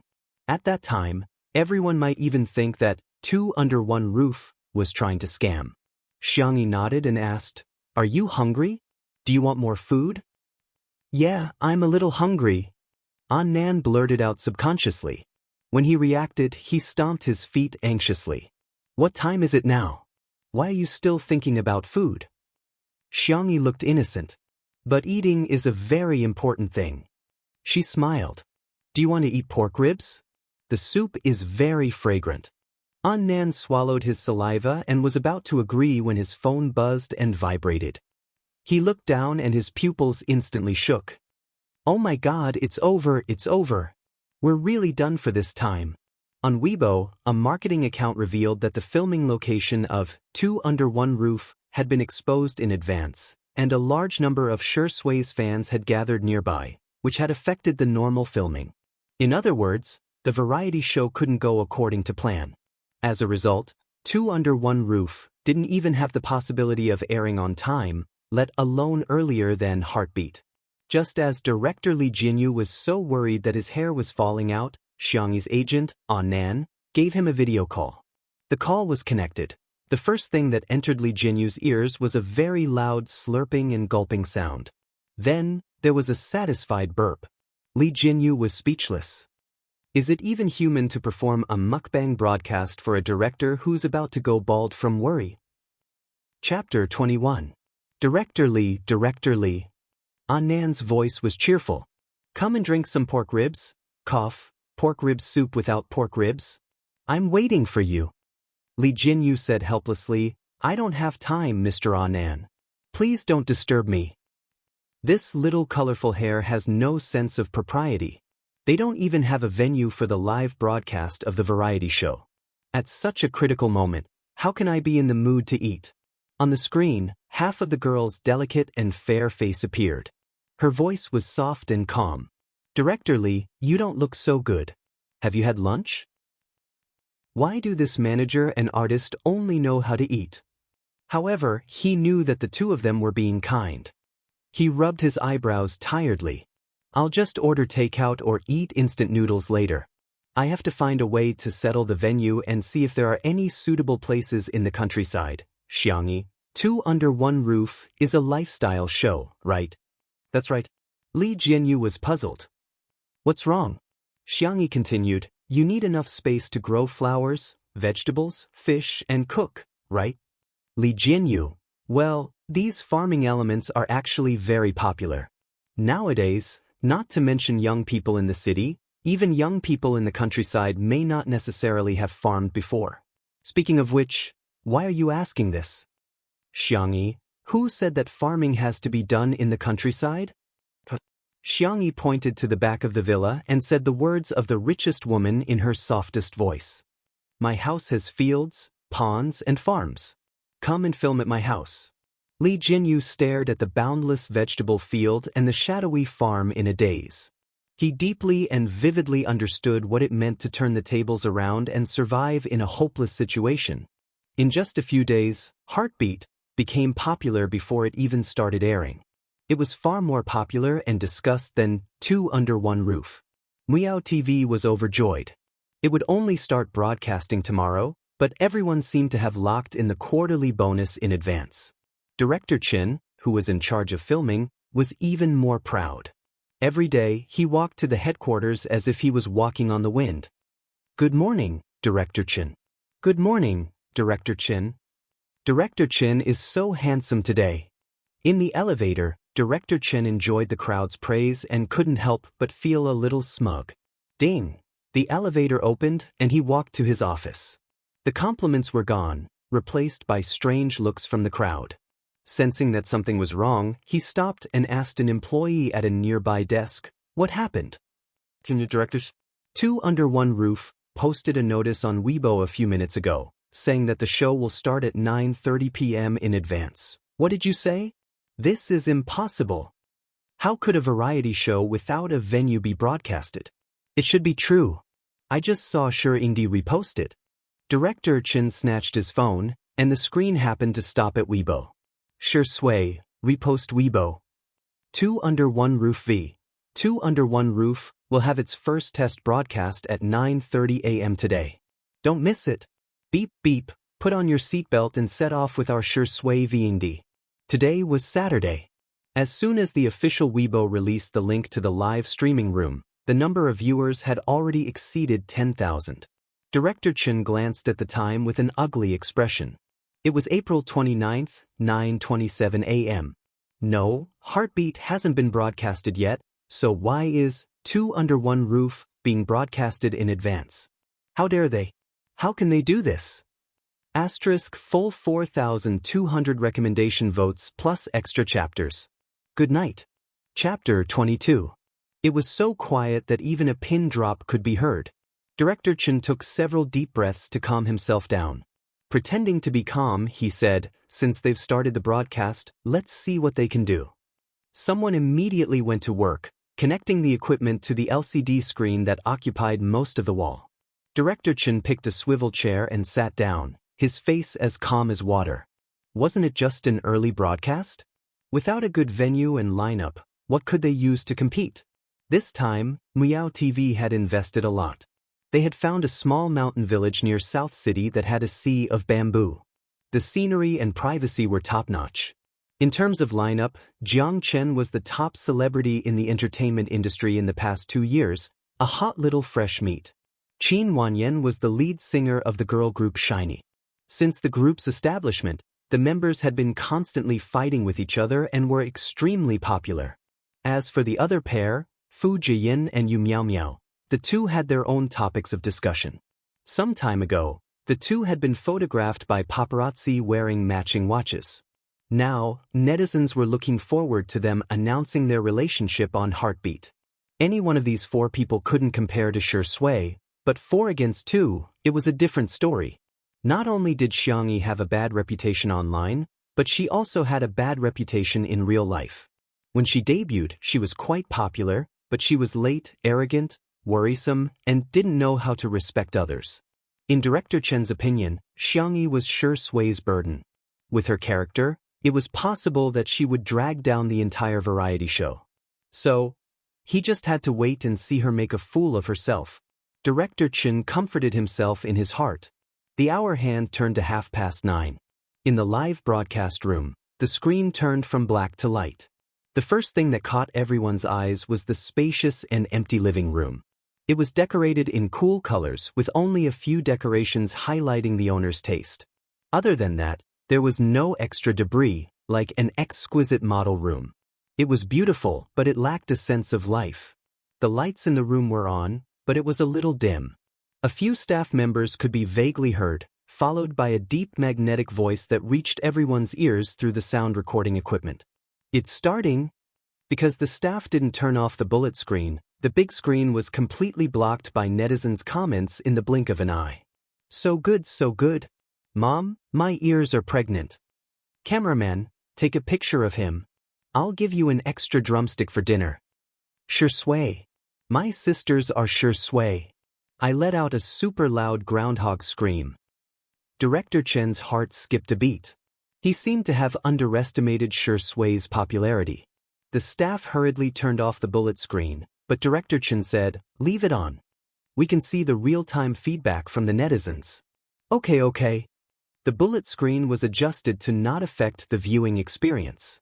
Meanwhile, the camera panned to a tall and slender figure. Schwa. The curtains of the floor-to-ceiling windows were pulled open, and light spilled in. The camera was exposed for a moment, and then focused clearly on Sure Sway's hand. His well-defined fingers glowed with a cold white luster under the sunlight, faintly revealing light green blood vessels. The lines and contours were impeccable. He turned around. He was wearing a simple white shirt that was buttoned to the top. A pair of gold-rimmed glasses rested on his straight nose, and he smiled at the camera. "Good morning." It was just a smile, but it was a vivid interpretation of what a refined scum was. Chapter 23. The netizens watching the live stream were going crazy. "I can do it again, sisters. This man is so damn charming. It's so immersive. I've even thought of a confinement center. Hubby, when are you going to marry me?" Miao HQ. Director Chen snorted. Li Jianyu is showing off again. No one else dared to chime in. They were all colleagues and were very familiar with Li Jianyu's style. He was good at shooting beautiful scenes and could make simple daily scenes feel like they were in an idol drama. The camera switching was also very artistic. Everyone felt that he was the most suitable person to film Heartbeat.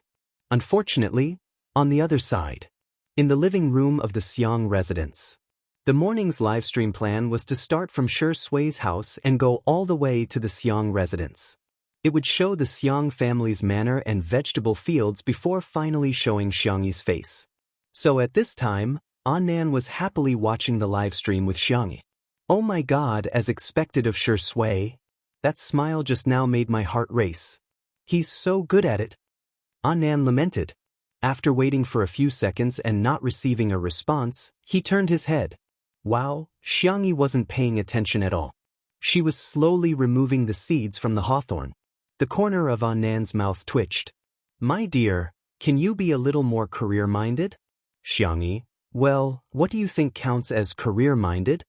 Just dress up. Look at you, it's already past 9 and you still haven't done your hair and makeup. And look at your clothes, you're not planning to wear this for the live stream, are you? Let's go, I'll help you pick out a pretty dress.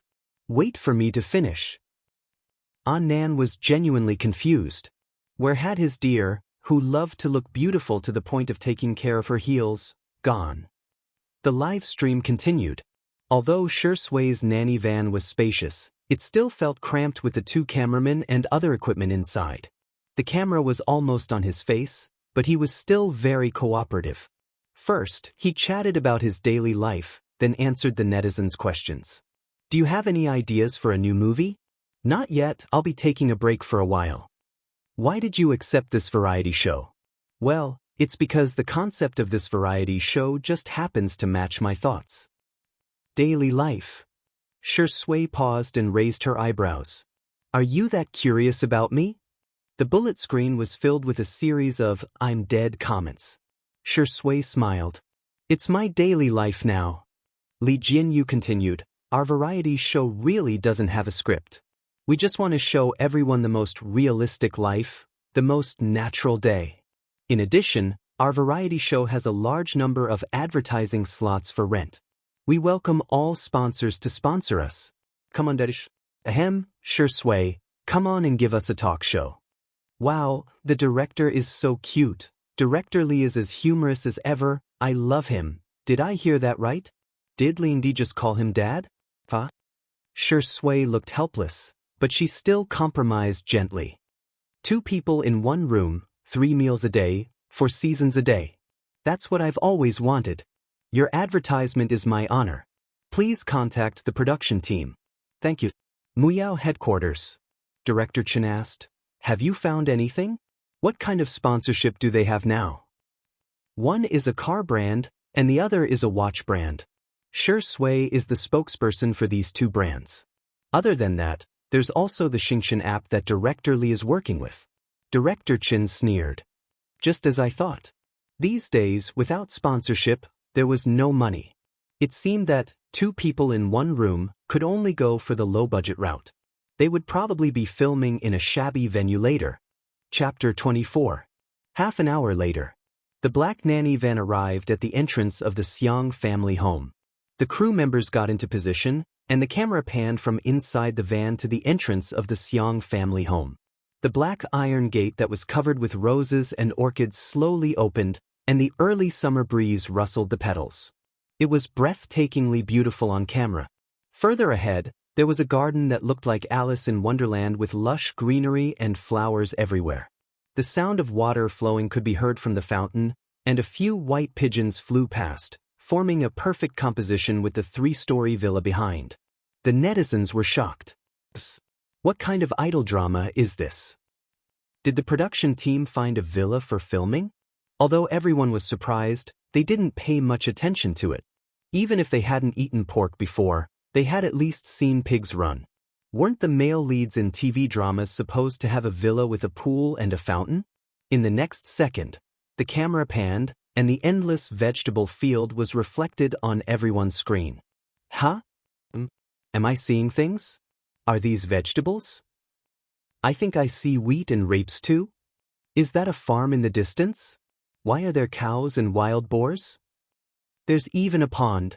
There's a vegetable greenhouse. There's a glass greenhouse.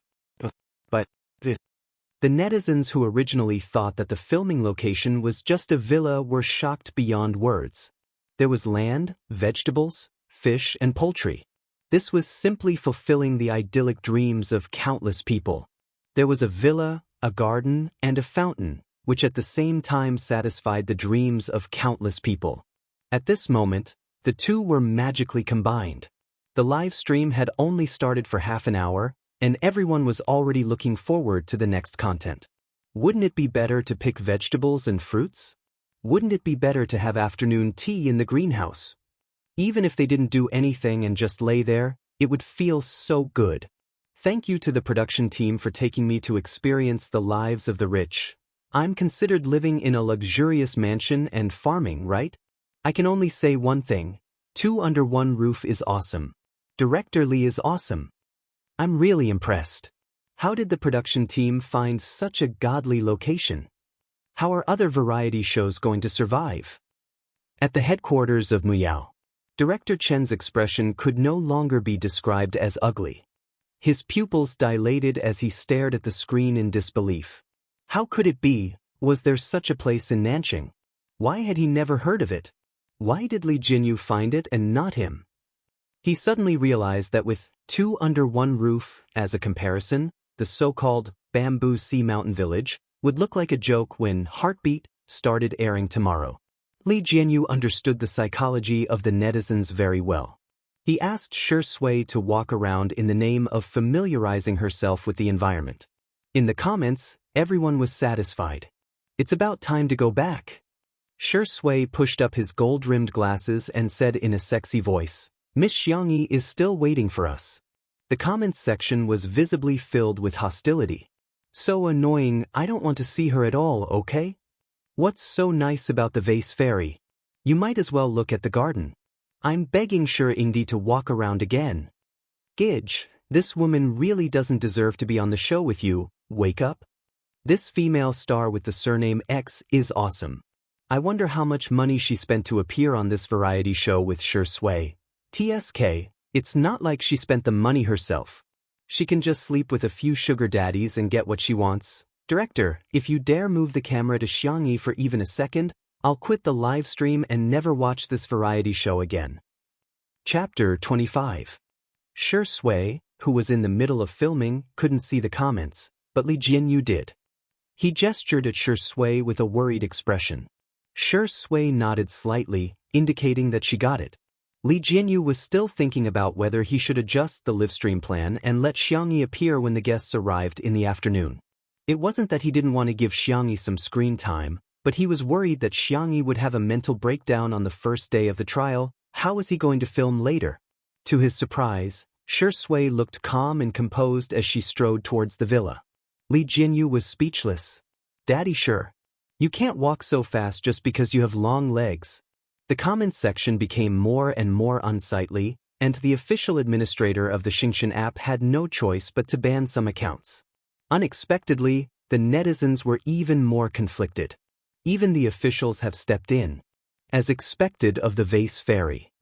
I don't want to see her for even a second. She's probably going to cry again later. If she dies, she'll probably cry at her mother's funeral. I just don't understand. How can an artiste with no acting skills, no singing skills, and no sense of variety show make so much money in the entertainment industry? Our researchers will be so disappointed when they see this. Li Jianyu was extremely worried, while Director Chen at the Muyao headquarters took a sip of coffee and cheered himself up a little. Shi Sui's popularity was expected. The venue was good, which was unexpected, but also reasonable. It was probably because of Shi Sui's connections. If the first 2 points were both plus points, then the biggest minus point was about to come. This was going to ruin the variety show. Director Chen was full of expectations for Xiangyi. He wished he could become the cameraman and rush up to Xiangyi with his camera. He wanted to use that weird woman to persuade the audience to leave.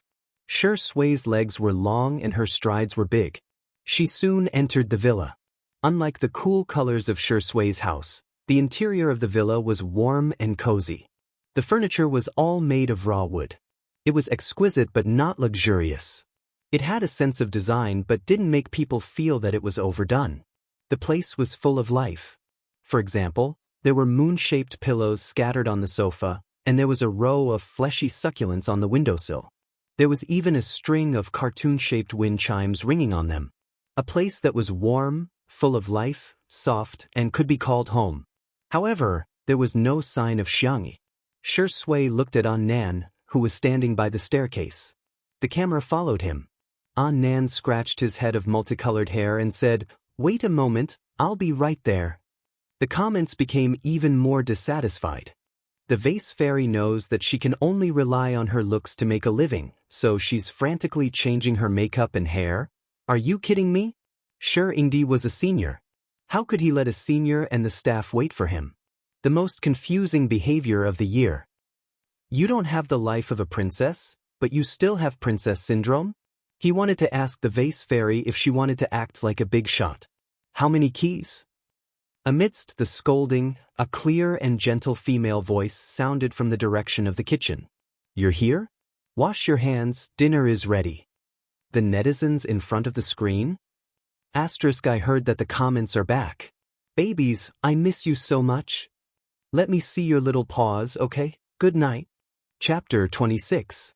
Not only were the netizens dumbfounded, but the staff were also dumbfounded. Li Jianyu was the first to react. He gestured to the cameraman and asked him to move the camera to Xiangyi's side. In the kitchen, the slender and petite girl was holding a bowl in one hand and a wooden spoon in the other. She was wearing a simple white short-sleeved shirt and blue wide-legged jeans. Her top was slightly short, revealing the milky white skin at her waist. Her hair was tied into a neat bun with 2 daisy hairpins, making her look a bit playful and cute.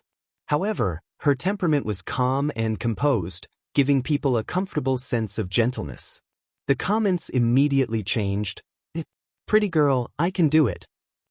The hairpins are so cute and the clothes are so pretty. Please show me the same style. F***ck, I can't hate her anymore. She has such a pretty face, why can't she be forgiven?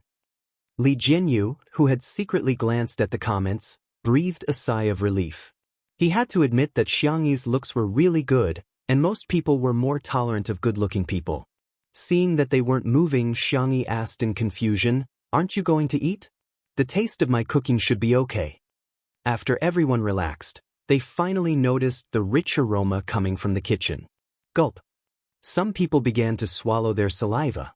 For the sake of the live broadcast, most of the staff had only eaten a few bites of their breakfast. They didn't notice it when they were working in a tense state, but at this time, the aroma had aroused their cravings. "What did you cook that smells so good?" Xiangshui asked. He had a strong aura and instantly brought back the pace of the filming. Everyone seemed to have woken up from a dream and swarmed into the kitchen. The kitchen was neatly arranged and the utensils were exquisite, completely subverting everyone's impression of Chinese kitchens.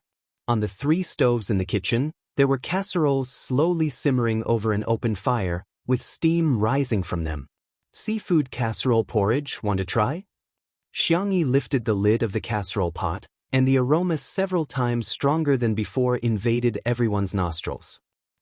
After the steam dissipated, the cameraman stepped forward and used the high-definition camera to broadcast the scene to countless netizens in real time. The rice was cooked until it was soft and sticky, white and translucent. It was decorated with mushrooms, dried scallops, crab meat, shrimp, peas, and corn kernels. The fire was still on, and the pot of porridge was bubbling. Through the screen, one could almost smell the fragrance of the rice. F***ck. Is the vase fairy's cooking skills that good? She's here. She's here to hype up her food persona again. One look and you can tell it's made by a chef. How could a celebrity know how to cook? To be honest, I'm really hungry. Sob sob, this porridge is too appetizing. Xiangyi scooped a bowl and naturally handed it to a certain direction first. Someone immediately mocked her on the bullet screen. You want to create hype with Shi Yingdi again? Why don't you take a look at your own status before creating hype? The next second, the camera captured the entire scene. Xiangyi handed the porridge to her manager, Anen. Netizens, what's going on? Shouldn't the first bowl of porridge be for Brother Xiangshui? In the next second, Xiangyi filled the second and third bowls of porridge and handed them to Li Jianyu and the cameraman behind the camera. Netizens, what the hell? You're not giving the second and third bowls of porridge to Brother Xiangshui? You woman, you've successfully attracted our attention. The next second, the young actor in a white shirt, ascetic and refined, personally filled a bowl of porridge for himself. Without changing his expression, he said to the camera, "It smells pretty good. You guys can't eat it, so I'll try it for you." Netizens? Chapter 27. All along, Xiangshui had always given people the impression that he was low-key, reserved, and had the charisma of a movie king. Apart from showing up when the movie was released, he was basically invisible at all times.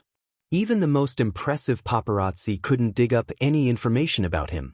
At this moment, the man who was standing in front of the camera and eating porridge leisurely was standing in front of the camera. The green porcelain bowl accentuated his well-defined knuckles, and his every movement was natural and elegant. His pale lips parted slightly as he tasted the porridge. His eyebrows relaxed and his thin lips curled up slightly. "It tastes good. Oh, so handsome, so handsome." A bowl of seafood porridge made him feel like a Michelin restaurant. Yes, yes, yes, Xiangshui is really the kind of person who makes everything around him seem expensive when he appears. Watching Xiangshui eat makes me hungry too. Boo-hoo, I can't take it anymore. I need to order takeout for lunch in advance. Unlike Xiangshui, who was calm and collected, Li Jianyu and the cameraman, Lao Zhang, both took a bite and their eyes immediately widened like copper bells. This is porridge? Is this really porridge? How can there be such delicious porridge in this world? The porridge that had just been scooped out was still scalding hot, and the two were panting from the heat. However, they couldn't stop eating one spoonful after another. Li Jianyu didn't even need a spoon as he held the bowl and poured the porridge down his throat. The other crew members were about to die from their greed. Although they, like the netizens, didn't believe that Xianxia had personally made this porridge, they subconsciously thought that the arrogant and princess-like Xianxia would never prepare a portion for them. However, they heard the girl say, "There are 3 pots of seafood porridge. I've counted, there should be enough. The cutlery is here, please divide it among yourselves." "Thank you, thank you." The crew members were speechless. "We actually have a share." Everyone was about to faint from this unexpected ecstasy. They hurriedly sent a few representatives to bring the pots to the side and divide the porridge. The netizens in the real-time bullet screen were all confused. Huh? What the hell? The vase fairy knows how to say thank you?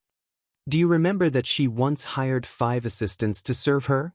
She even had to let others help her wipe her nose? Oh my god, she looks like a completely different person. She can't be pretending, right? Are you deliberately acting gentle and polite in front of Shui? However, no matter how hard the netizens racked their brains, they would never have thought that the person was still the same person, but the soul inside had changed. The staff members took turns to eat the porridge. Most of them were still busy. After all, the live broadcast was still going on. Li Jianyu motioned for Shui and Xianxia to go to the living room. The 2 of them sat down on the sofa. Shui sat upright. As an actor, his figure and bearing were always impeccable. Xianxia, on the other hand, leaned back on the sofa and placed a pillow on her waist. She said politely, "Welcome, Senior Shi." Shui nodded and said gently, "You don't have to be so polite. Just call me Shui." Xianxia wanted to say something but stopped on second thought. She seemed to have realized that she was being filmed, so she cleared her throat and said, "You are my senior, and I am your junior. It's only right for me to call you senior." In fact, she really wanted to call Shui Zai like her mother fans, but Annan said that it was more appropriate to call her senior. Little did she know that Annan was relieved, afraid that she would call him hubby, or darling, or something shocking. The conversation was very normal and warm, but the netizens in the live broadcast room were in an uproar. Isn't this sitting posture too relaxed? Does she really think this is her home? Oh my god, it's so scary to be uncultured. Is this how you use the word, welcome? Come on, she's the one who's welcome at your house. I'm convinced. This female star X is really arrogant and shameless. Chapter 28. I used to think that she was brainless, but now I think she doesn't have any brains at all. If it weren't for Shui and director Li, would she have come to film this show? Would she be able to live in such a nice house? I beg her to turn off her mic. She can be a pretty face, but as soon as she opens her mouth, all her good impressions are gone. Annan had already consciously avoided the camera and was secretly scrolling through the comments in a small corner. First, he posted dozens of comments praising Xianxia, then realized that many people were scolding Xianxia. He was so angry that he began to report them one by one. He roared in the comments, "This is Xianxia's home to begin with."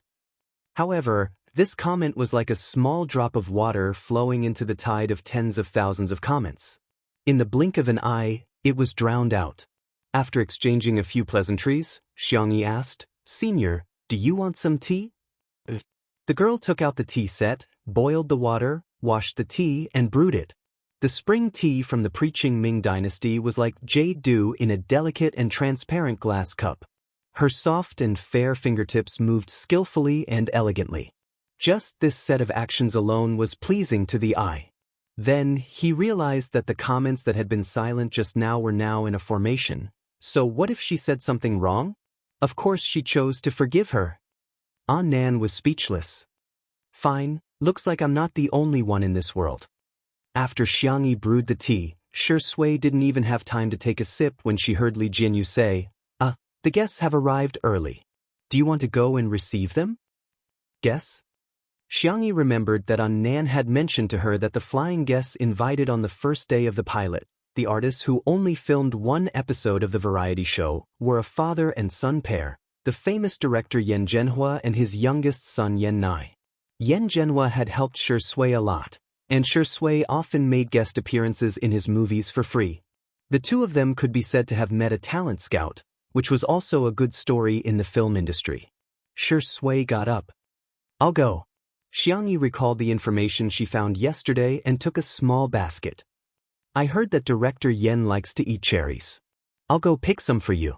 In fact, compared to Shui's fans, there was someone who didn't want Xiangyi to appear on screen more than Xiangyi herself. She had passed through countless worlds and reached the pinnacle of starlight, but she had also been stepped on in the dirtiest mud. She had long since become indifferent to other people's likes and dislikes. At the end of the mission, she could have chosen to go to a higher plane or stay in any world she was about to cross. But Xiangyi chose to come back. To her, the only thing that mattered was her family. She was about to leave when Shui stopped her. Miss Xiangyi, the manor is so big. Can we add each other on WeChat for convenience? Shui had a pair of peach blossom eyes. When he looked at people with a faint smile, it always gave people the illusion that he was very affectionate. The netizens in the live stream. No. I do not agree. Brother, you are not allowed to add her. Xiangyi said indifferently, I don't use my phone much. If you want to talk to me, just give me a shout. The netizens in the stream? What the F***? IF** King sat up straight in bed. Is the vase fairy crazy? I don't know if the vase fairy is crazy or not, but this Shui fan is going crazy. She actually rejected Indi? Good night, recommendation votes full 1,000 plus chapters. Chapter 29. In the live stream, the netizens' question marks lined up one after another. Especially the fans, they suddenly realized that compared to Xiangyi sucking up to Shui, what they didn't want to see was Xiangyi ignoring Shui. This was simply a slap to Indi's face, and also indirectly a slap to their faces. Li Jinyu didn't know whether to laugh or cry, and tried to smooth things over. Xiangyi, the manor is so big, you might not be able to hear me. There's this. Xiangyi rummaged through the rattan basket at the door.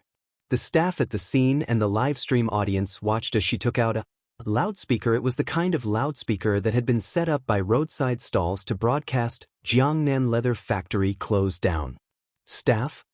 Live stream audience? Silence, a strange silence.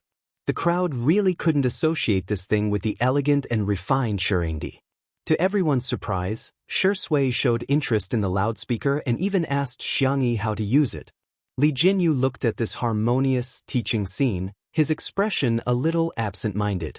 He already had a hunch that the uploaders in the ghost section would clip a video of Shui holding the loudspeaker and playing wallets with the original price of 100, 200, 300, are all 20 yuan. To the music, Xiangyi only had to repeat it once, and Shui had already learned it.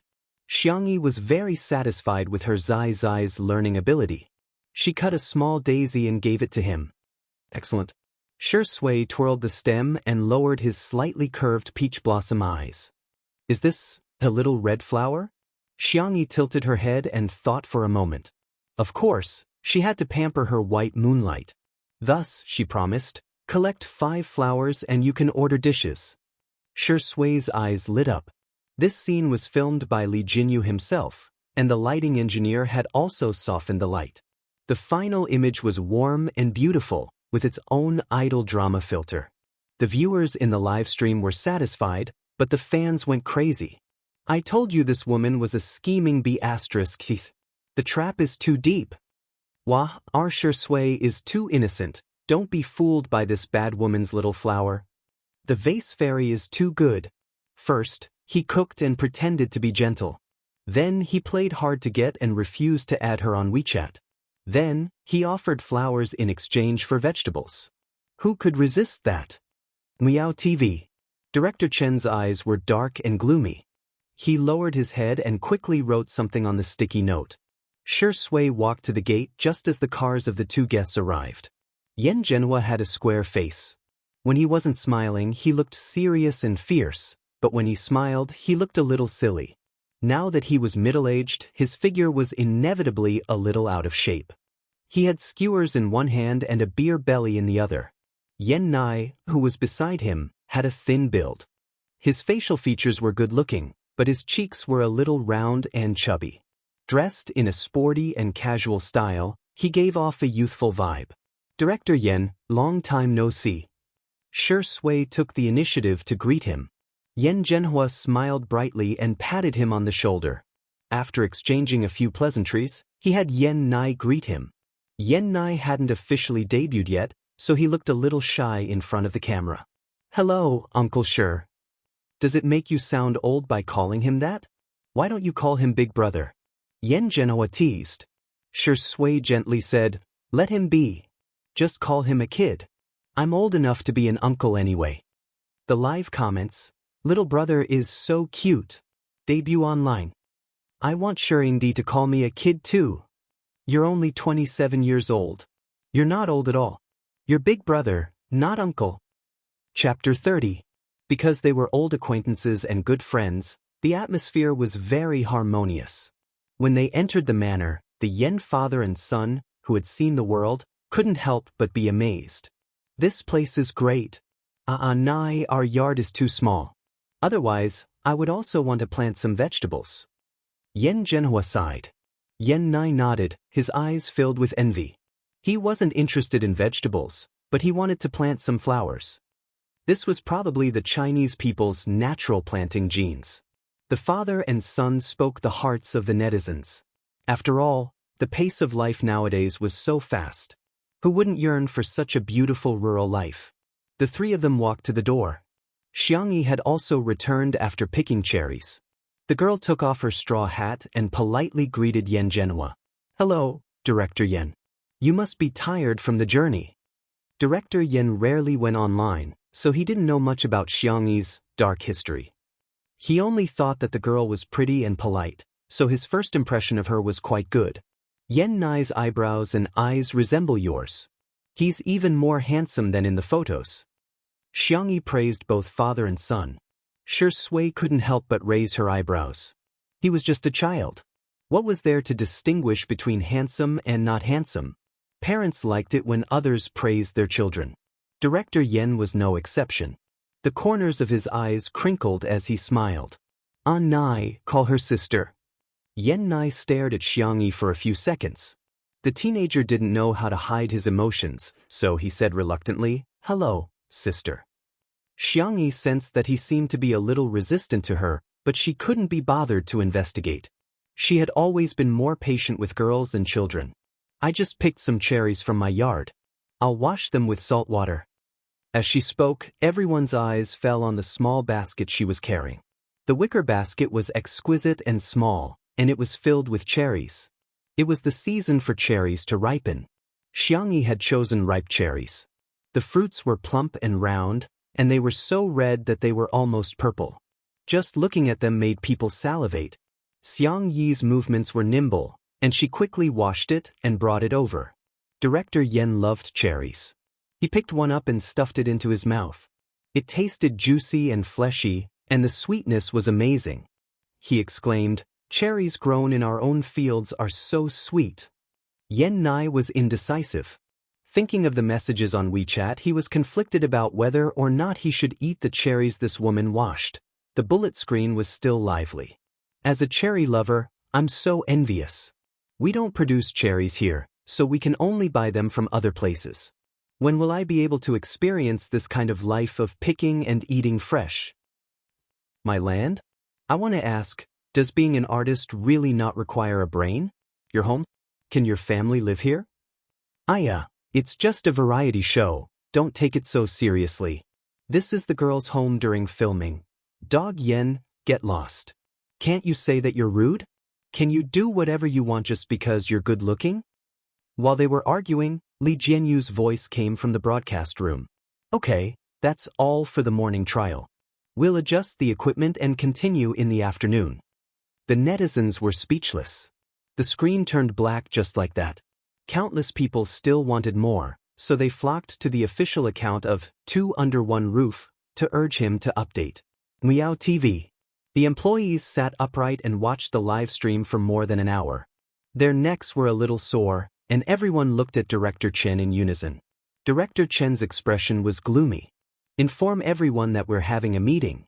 Get the person in charge of the PR department to come see me.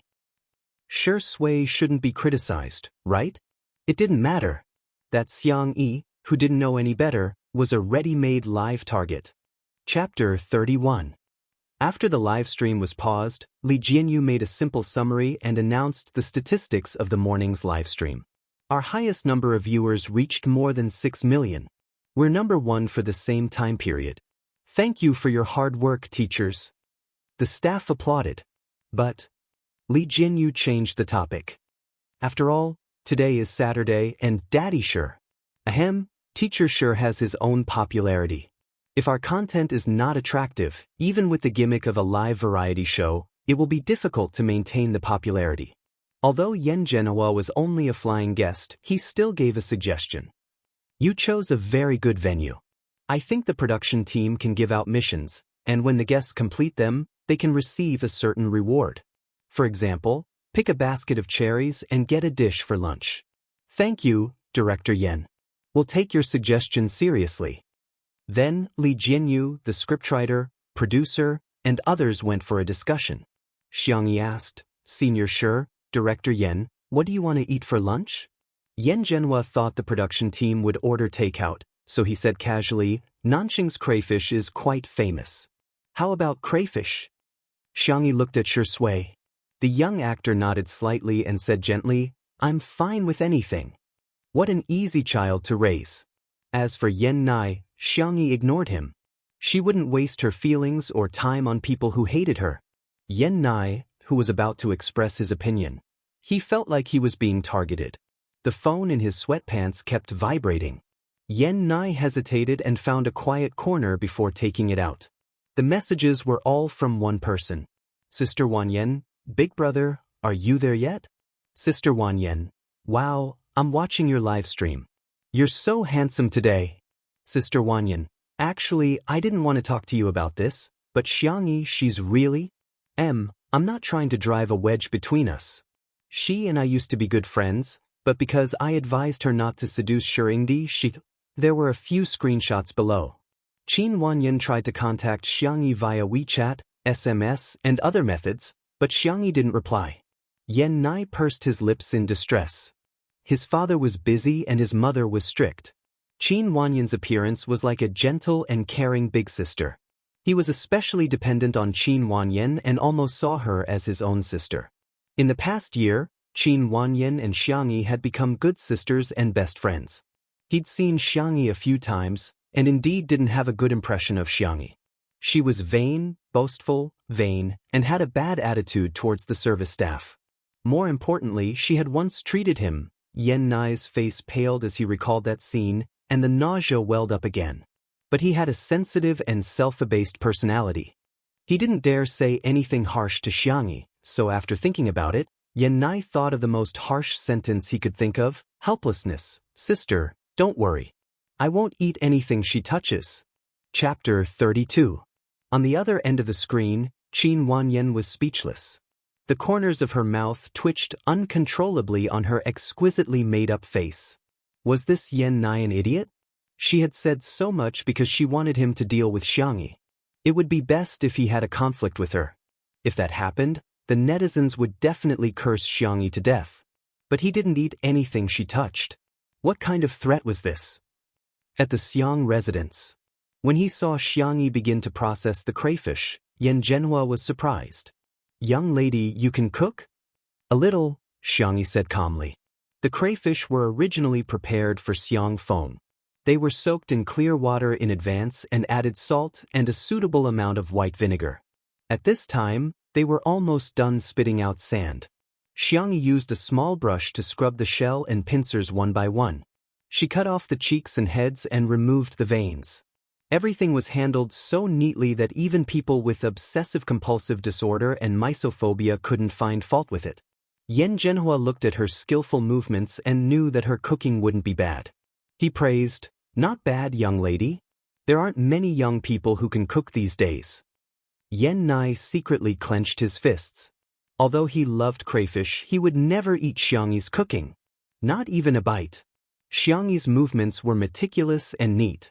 It didn't take long for her to process all the crayfish. She asked, "Director Yan, Senior Sure, can you eat spicy food?" Yan Zhenhua rubbed his stomach and looked at Xiangyi with a much kinder gaze. Nai and I can eat spicy food. Shui can't. At most, she can only eat slightly spicy food. In the entertainment industry, he was probably the only one who dared to call Shui a child. Xiangyi nodded.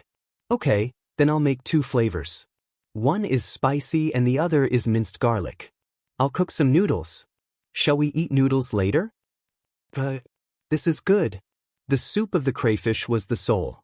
It was perfect for noodles. After Li Jianyu and the others finished their discussion, they realized that Xiangyi had already processed the ingredients. The cameraman, Old Zhang, smacked his lips. He was still thinking about the bowl of seafood porridge. Seeing that the ingredients had been properly prepared, he couldn't help but whisper, "Director Li, do you think Xiangyi really knows how to cook? It looks pretty decent to me." Li Jinyu was also confused at this moment. He had never heard that Xiangyi could cook. Click. The switch of the stove is turned on, and the blue flame jumps up. Xiangyi calmly heats up the oil, puts in scallions, ginger, and garlic, and stirs up the fragrance. After the oil is heated up, she adds a piece of self-made beef oil hot pot base. The overbearing and barbaric aroma quickly fills everyone's nostrils. There was only one word to describe it: fragrant. Old Zhang and Li Jinyu looked at the little girl with thin arms and legs in a daze as she stir-fried a big pot of crayfish. She even tossed 2 ladles. Everyone in position, get ready to shoot. Little song, come over and shine. Fei Fei confirmed the broadcast equipment. Old Zhang, Jinggu, Shaoxin, there was no need to say the rest. Old Zhang and the other 3 cameramen had already skillfully found their positions. Slurp, I'm so hungry. Good night. Chapter 33.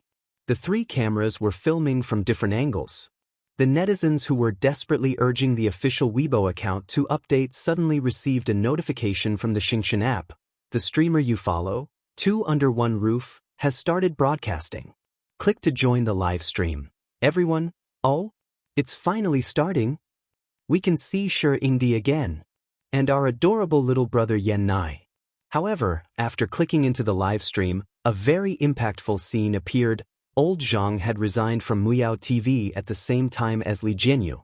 He had many years of experience in photography and had even filmed food documentaries before. Hence, he naturally chose to film from the perspective of food close-up. Xiangyi threw in a handful of onions, and the aroma rose by a few degrees. She then added in some crayfish butter. After the butter and chili hot pot base melted, she added in the slightly deep-fried crayfish. Sizzle. Even through the screen, they could smell the aroma wafting over. Huh? Did I enter the wrong channel? What am I seeing? The vase fairy is cooking? Is the AI head replacement technology so advanced now? Can they replace the vase fairy's head with another chef's? What the hell? This is the vase fairy herself. Did she toss a ladle? Toss a ladle?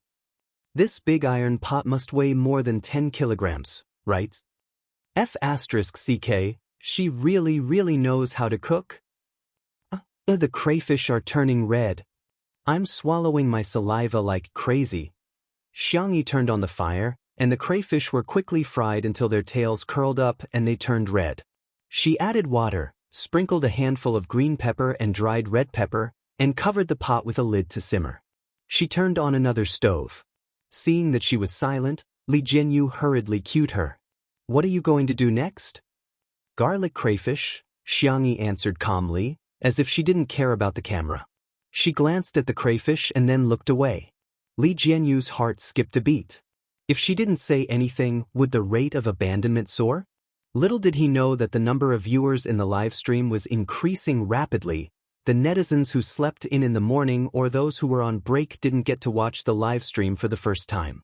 It was lunchtime and it was also the weekend, which happened to be the time of peak traffic. Why would they watch a video while eating? Of course, he had to look at the food. The girl on the screen was beautiful without makeup. Her skin was fair, and her slender wrists looked weak. However, she could easily lift a big iron pot and operate 2 stoves at the same time. This alone was enough to attract attention. Most importantly, the crayfish she stir-fried looked too delicious. The atmosphere in the live broadcast room was surprisingly harmonious. Why are these hands suddenly so black, clever and virtuous? What kind of fairy is this? Slurp, my tears are falling from the corners of my mouth. Woo Sister E, I want to go to your house to eat crayfish. I don't eat much, one basin is enough. At one point, the camera cut to the living room to broadcast the interaction between Shui and the Yen father and son. Although the comments were also very active, they were far less active than Xianxi's cooking. There were also a large number of netizens who strongly requested that the live broadcast be switched back to the kitchen. Li Jianyu? We seem to be a lifestyle variety show? How did it become a gourmet live stream? Forget it, gourmet food is also a part of life. He pointed the camera at Xiangxi with a clear conscience. At this moment, the 2 pots of steaming hot crayfish were served one after another. Chapter 34. Xiangxi didn't just pour the crayfish into the plate. Instead, she lowered her head and carefully arranged the dishes. Her fair and soft hands seemed to be performing a magic trick as she arranged the 2 large pots of crayfish into the shape of flower petals. She took out a transparent glass bottle and gently shook her wrist, embellishing it with white sesame seeds. The 2 cold dishes, crispy cucumber salad and sour and spicy lemon radish, were also decorated with carrots carved into flowers. In the live stream, oh my god, it looks even better with this arrangement. Amazing, it's so F***ing amazing. She instantly made it look like I can't afford it. I just ordered crayfish takeout and there's still 40 minutes to go. I'm about to cry, oh my god, she actually made 2 cold dishes and even stir-fried some vegetables. What kind of logical planning ability is this? You're exaggerating. She just knows how to cook. Which of the chefs in the East isn't better than her? That's right, what's the point of making it so fancy? Who has so much time and energy to arrange dishes? Do I have to learn carving just to eat? Are you crazy? You're living a rough life, but you don't allow others to be refined? The live comments were a mess, but in reality, it was a joyous occasion. Yen Zhenhua called Yen Nai over to serve the dishes while he himself was itching to cook some scrambled eggs with tomatoes. He happily carried it out and placed it next to the crayfish. Come, I'll add another dish for you kids. Thank you, Director Yen. The location for the meal was in a pavilion in the garden, surrounded by a sea of flowers and birds flying past from time to time. It was so beautiful that it looked like a scene from an anime. Yen Zhenhua was craving the moment he smelled the aroma. He didn't even bother to put on disposable gloves as he peeled a spicy crayfish. The rosy and glossy crayfish had been handled very cleanly without a trace of odor or dirt. The moment it entered his mouth, the fresh and spicy soup splashed out between his lips and teeth. The smooth and tender crayfish meat only felt numb after he swallowed it, but more than that, there was an endless aftertaste. You're a good cook, young lady. Yen Zhenhua praised sincerely before immediately peeling another one. Spicy enough. It's strong enough. All chefs would be very happy when their food was recognized, and Xiangxi was no exception. She smiled and pushed a pot of boiled edamame in front of Yen Zhenhua. This is boiled in light salt water, it can relieve the spiciness. Yen Zhenhua's eyes lit up. Crayfish and edamame are a perfect match. Young ladies are particular about people. Shui couldn't eat spicy food, so she chose the garlic-flavored one. The young and handsome man slowly put on his gloves and peeled the prawns in a refined manner, as if he was cutting a steak in a top-notch Western restaurant. After entering the mouth, the aroma of garlic bloomed on the tip of the tongue, but it was not choking. Instead, it blended with the aroma of various spices. The spiciness of the green pepper was neutralized with sugar, and the sweet and spicy garlic taste was easily acceptable. Shui's movements were still graceful, but her eyebrows were relaxed and her long legs were slightly bent. She was in an extremely relaxed posture. The only one who was in pain was Yen Nai. The aroma of the 2 flavors of crayfish wafted into his nose. He was clearly full in the morning, but now his stomach was so empty that he was about to faint from hunger. The young man's clean and slightly protruding Adam's apple kept moving up and down as he struggled wildly between eating and not eating. He looked at Xiangxi with watery eyes. He didn't know if it was because of the smoke in the kitchen, but her appetite wasn't good. After eating 2 mouthfuls, she quietly peeled the crayfish. Her hands were nimble, and in the blink of an eye, she had peeled a small bowl full. Yen Nai's heart skipped a beat. If she peeled the crayfish for me personally, then I can't refuse her kindness. It would be impolite to refuse, and I'll do as she says. Chapter 35. Just one bite. The young man clenched his fists, nervous and expectant. Unexpectedly, Xianxia placed the bowl of peeled prawns in front of Yen Zhenhua and continued peeling the garlic prawns without a word. Yen Nai, so it wasn't for me. In her beautiful and clear eyes, a trace of disappointment flashed uncontrollably. The live comments were filled with sarcasm and ridicule. Hey, I thought highly of the vase fairy because of her cooking skills, but I didn't expect her to lick Director Yan's boots so easily. It's all about the dishes. Director Yen is a big shot in the film industry after all. She probably wants Director Yen to arrange a role for her, but she doesn't know how bad her acting skills are. She's still peeling? Is she going to give the next one to Xianxia? This woman is so disgusting. Will she die if she doesn't please men? Forgive me for being blunt, but I don't think her cooking is that good. Director Yen and Xianxia probably ate it out of respect. Didn't you see Yen Nai only eating tomato scrambled eggs? In the blink of an eye, Xianxia finished peeling the second bowl. The netizens who had been scolding her nonstop suddenly entered a strange gambling mode.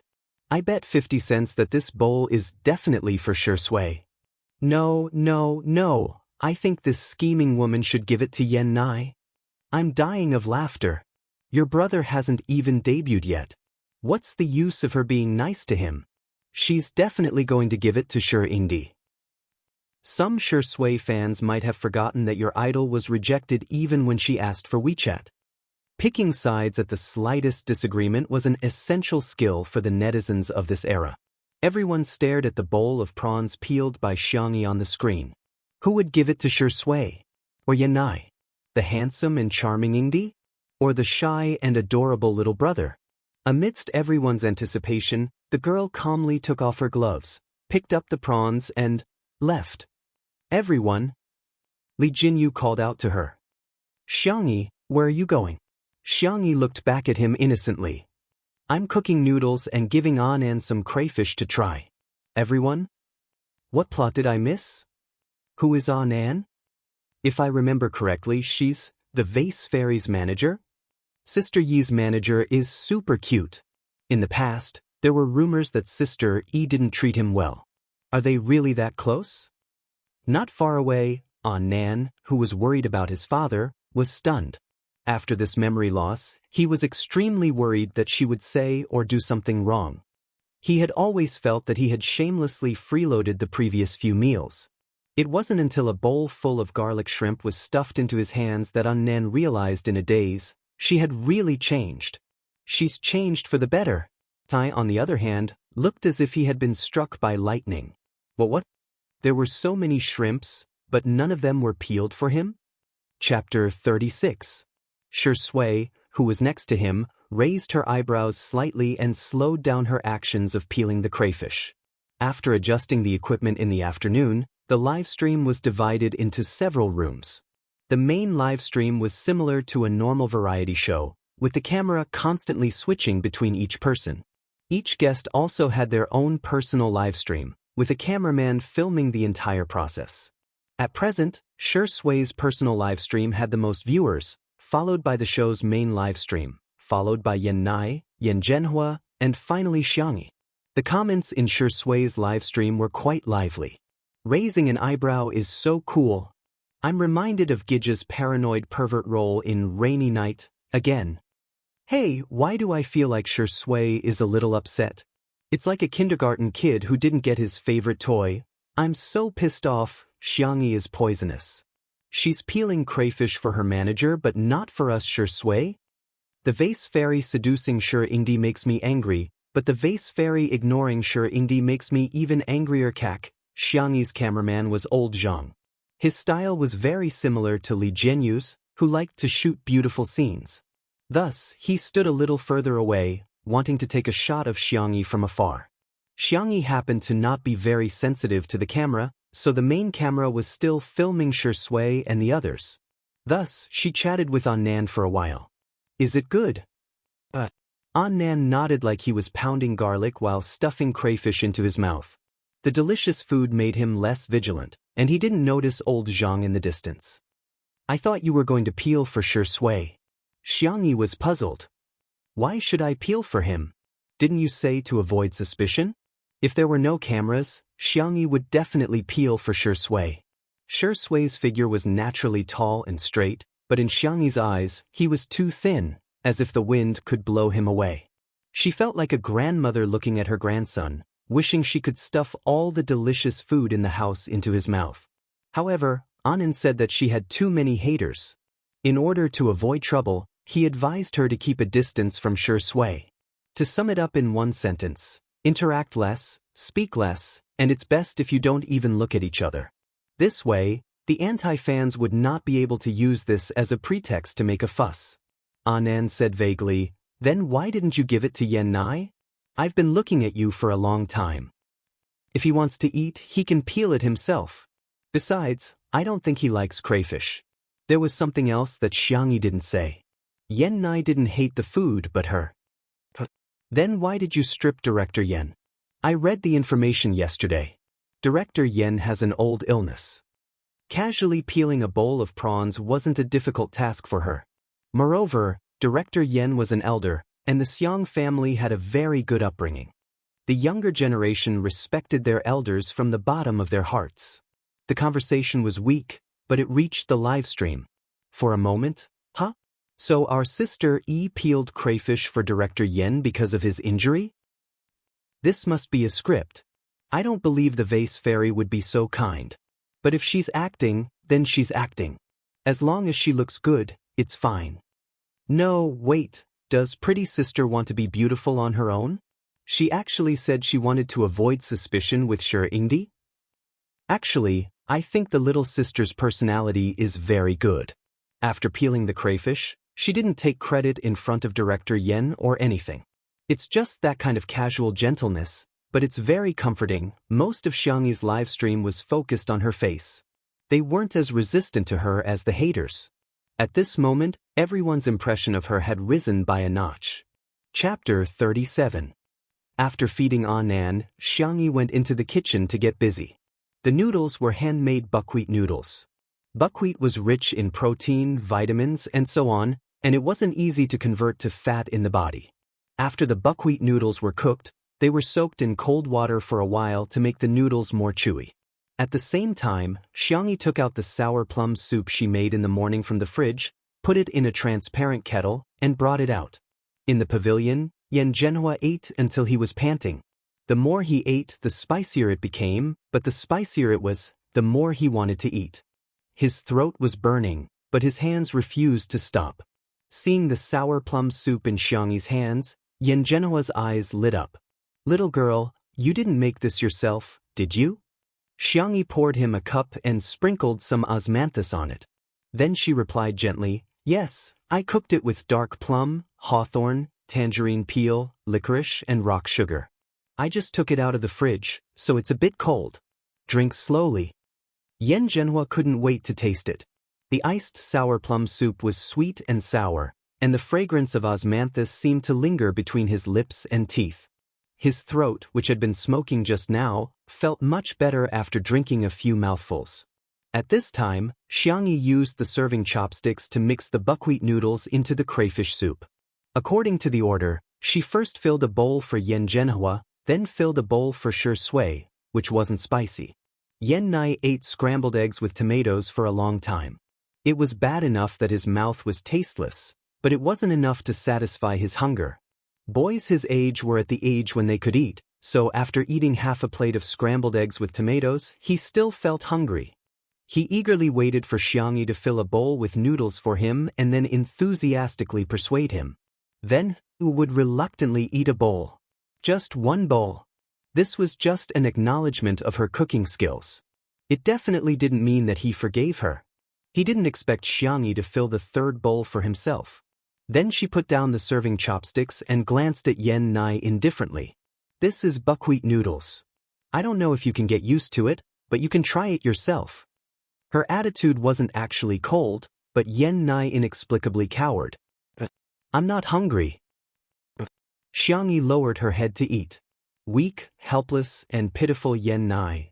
He felt as if there were 8 big words written above Xiangyi's head. Eat it or not. If you don't want to eat it, then forget it. If it were someone else, they might have been concerned about Yen Nai. However, Yen Zhenhua was very magnanimous and only cared about eating by himself. Shi Sui looked gentle, but she had a sense of propriety when interacting with others. She would never meddle in other people's business. Therefore, the more Yen Zhenhua enjoyed the meal and the more full he was, the more pain and hunger Yen Nai felt. Burp. Yen Zhenhua, who had eaten his fill, burped. Shi Sui also stopped eating. Xiangyi silently begins to clean up the table. Yen Zhenhua is a little embarrassed. An Nai, help your sister clean up. Xiangyi's portion was on the larger side, and Yen Nai didn't eat a single bite. Shi Sui didn't eat spicy food, so there was still some spicy crayfish left. Yen Nai nodded and really began to clean up.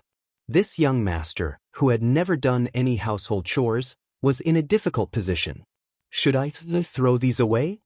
The question was directed to Xiangyi, but he couldn't bring himself to call her sister. In his heart, the gentle, intellectual, and understanding Qin Wanyan was his sister. She didn't deserve it. The live comments, Ah Wei is dead. This little puppy is too soft and cute. Boo-hoo, I miss little brother Rua's face, and those little boobs are so cute. Don't throw them away. Give me the address, I'll take a taxi there and eat it all. Ahem. Li Jinyu cleared his throat behind the camera and shamelessly said, Little brother Yen Nai, our production team is willing to take back the leftovers. Yen Nai was stunned. That's not very good. After all, it was leftovers. Would anyone really be willing to eat them? Chapter 38. The next second, all the staff members on site nodded in unison. Yen Nai. Little did they know that the bowl of seafood porridge in the morning had only whetted everyone's appetite. Later, when they smelled the aroma of the crayfish, if it weren't for their professional ethics, they would have turned into hungry wolves and rushed over to grab the food. Xiangyi, there's still sour plum soup in the fridge. Do you want it? The girl's voice was soft and polite, which sounded like the sound of nature in the ears of the staff. Li Jinyu said without reservation, Yes, yes, yes. Then I'll go get it. No, no, no, Teacher Xiangyi, please take a seat. We'll do it ourselves. The audience in the live stream? They were still calling her Xiangyi in the morning, but now they're calling her Teacher Xiangyi. This must be the most unscrupulous program in history. Wait, a slow, low voice reached everyone's ears. Shi Sui's thin lips curled into a lazy, evil smile. How do you calculate the return fee? Huh. Yen Zhenhua reacted quickly and chimed in. That's right, this recycling of old cell phones and home appliances even has to change pots and scissors. The program crew, damn, how could they forget about these 2 old foxes? After some negotiation, Shi Sui proposed a humiliating clause. The program crew had to help clean up, including but not limited to cleaning up the dishes, washing the dishes, wiping the table, etc. The netizens in the live stream initially thought that the program crew wouldn't agree, but the camera changed. More than a dozen staff members surrounded the small amount of crayfish. Those with fast hands could grab 2, while those with slow hands could only grab 1. They couldn't bear to eat it all at once and slowly ate it in their hands, as if they were eating some precious and expensive delicacy. Not to mention the noodles, each person could only pick 1 portion. Everyone couldn't care less about cleanliness as they carefully soaked the crayfish soup before eating it like it was a treasure. The satisfied expressions of the staff members were too real. Only then did the audience realize that Xiangyi's cooking was really delicious. I'm hungry, I opened the mysterious yellow app again. Haha, good thing I ordered takeout early. I can watch while eating. The earlier I spend, the earlier I can enjoy. I'm dying of laughter. In other variety shows, it's always the production team squeezing the guests dry. I didn't expect it to be the other way around. This is the first time I've seen the production team help the guests clean up. With someone helping to clean up, Xianxia was also happy to be free. She poured a cup of sour plum soup and sipped it. Yan Zhenhua and Shui chatted about the past for a while. They talked about the tough experience of filming in the deep mountains. That day was a night shoot, and it was raining. Using the jokes you youngsters use, that rain was heavier than the day Yiping went to ask her father for money. Shui was filming a fighting scene. She rolled around in the mud, and her eyelashes were covered in mud. Although Yan Zhenhua was getting on in years, he was still very humorous. When he spoke, it was as if he was doing a monologue. But after that day, our crew had a farmhouse restaurant's earth pot chicken. It was really delicious. Xianxia didn't interrupt, but she listened very carefully. From time to time, she would nod or smile in response. She said softly, "There's an earth pot stove in the small kitchen. Shall we make earth pot chicken or stew for dinner?" Yan Zhenhua slapped his thigh excitedly. Good, good, good. Do you want to burn some firewood?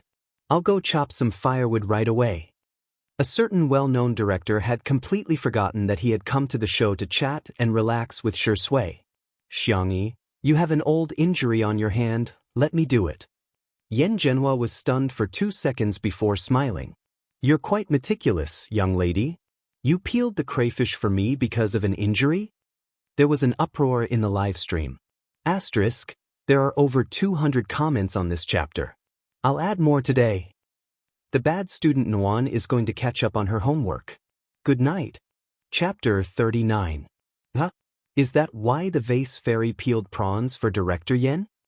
I suddenly feel like the vase fairy isn't that annoying anymore. It's like she's a different person. Oh my god, my impression of Xianxia has really changed.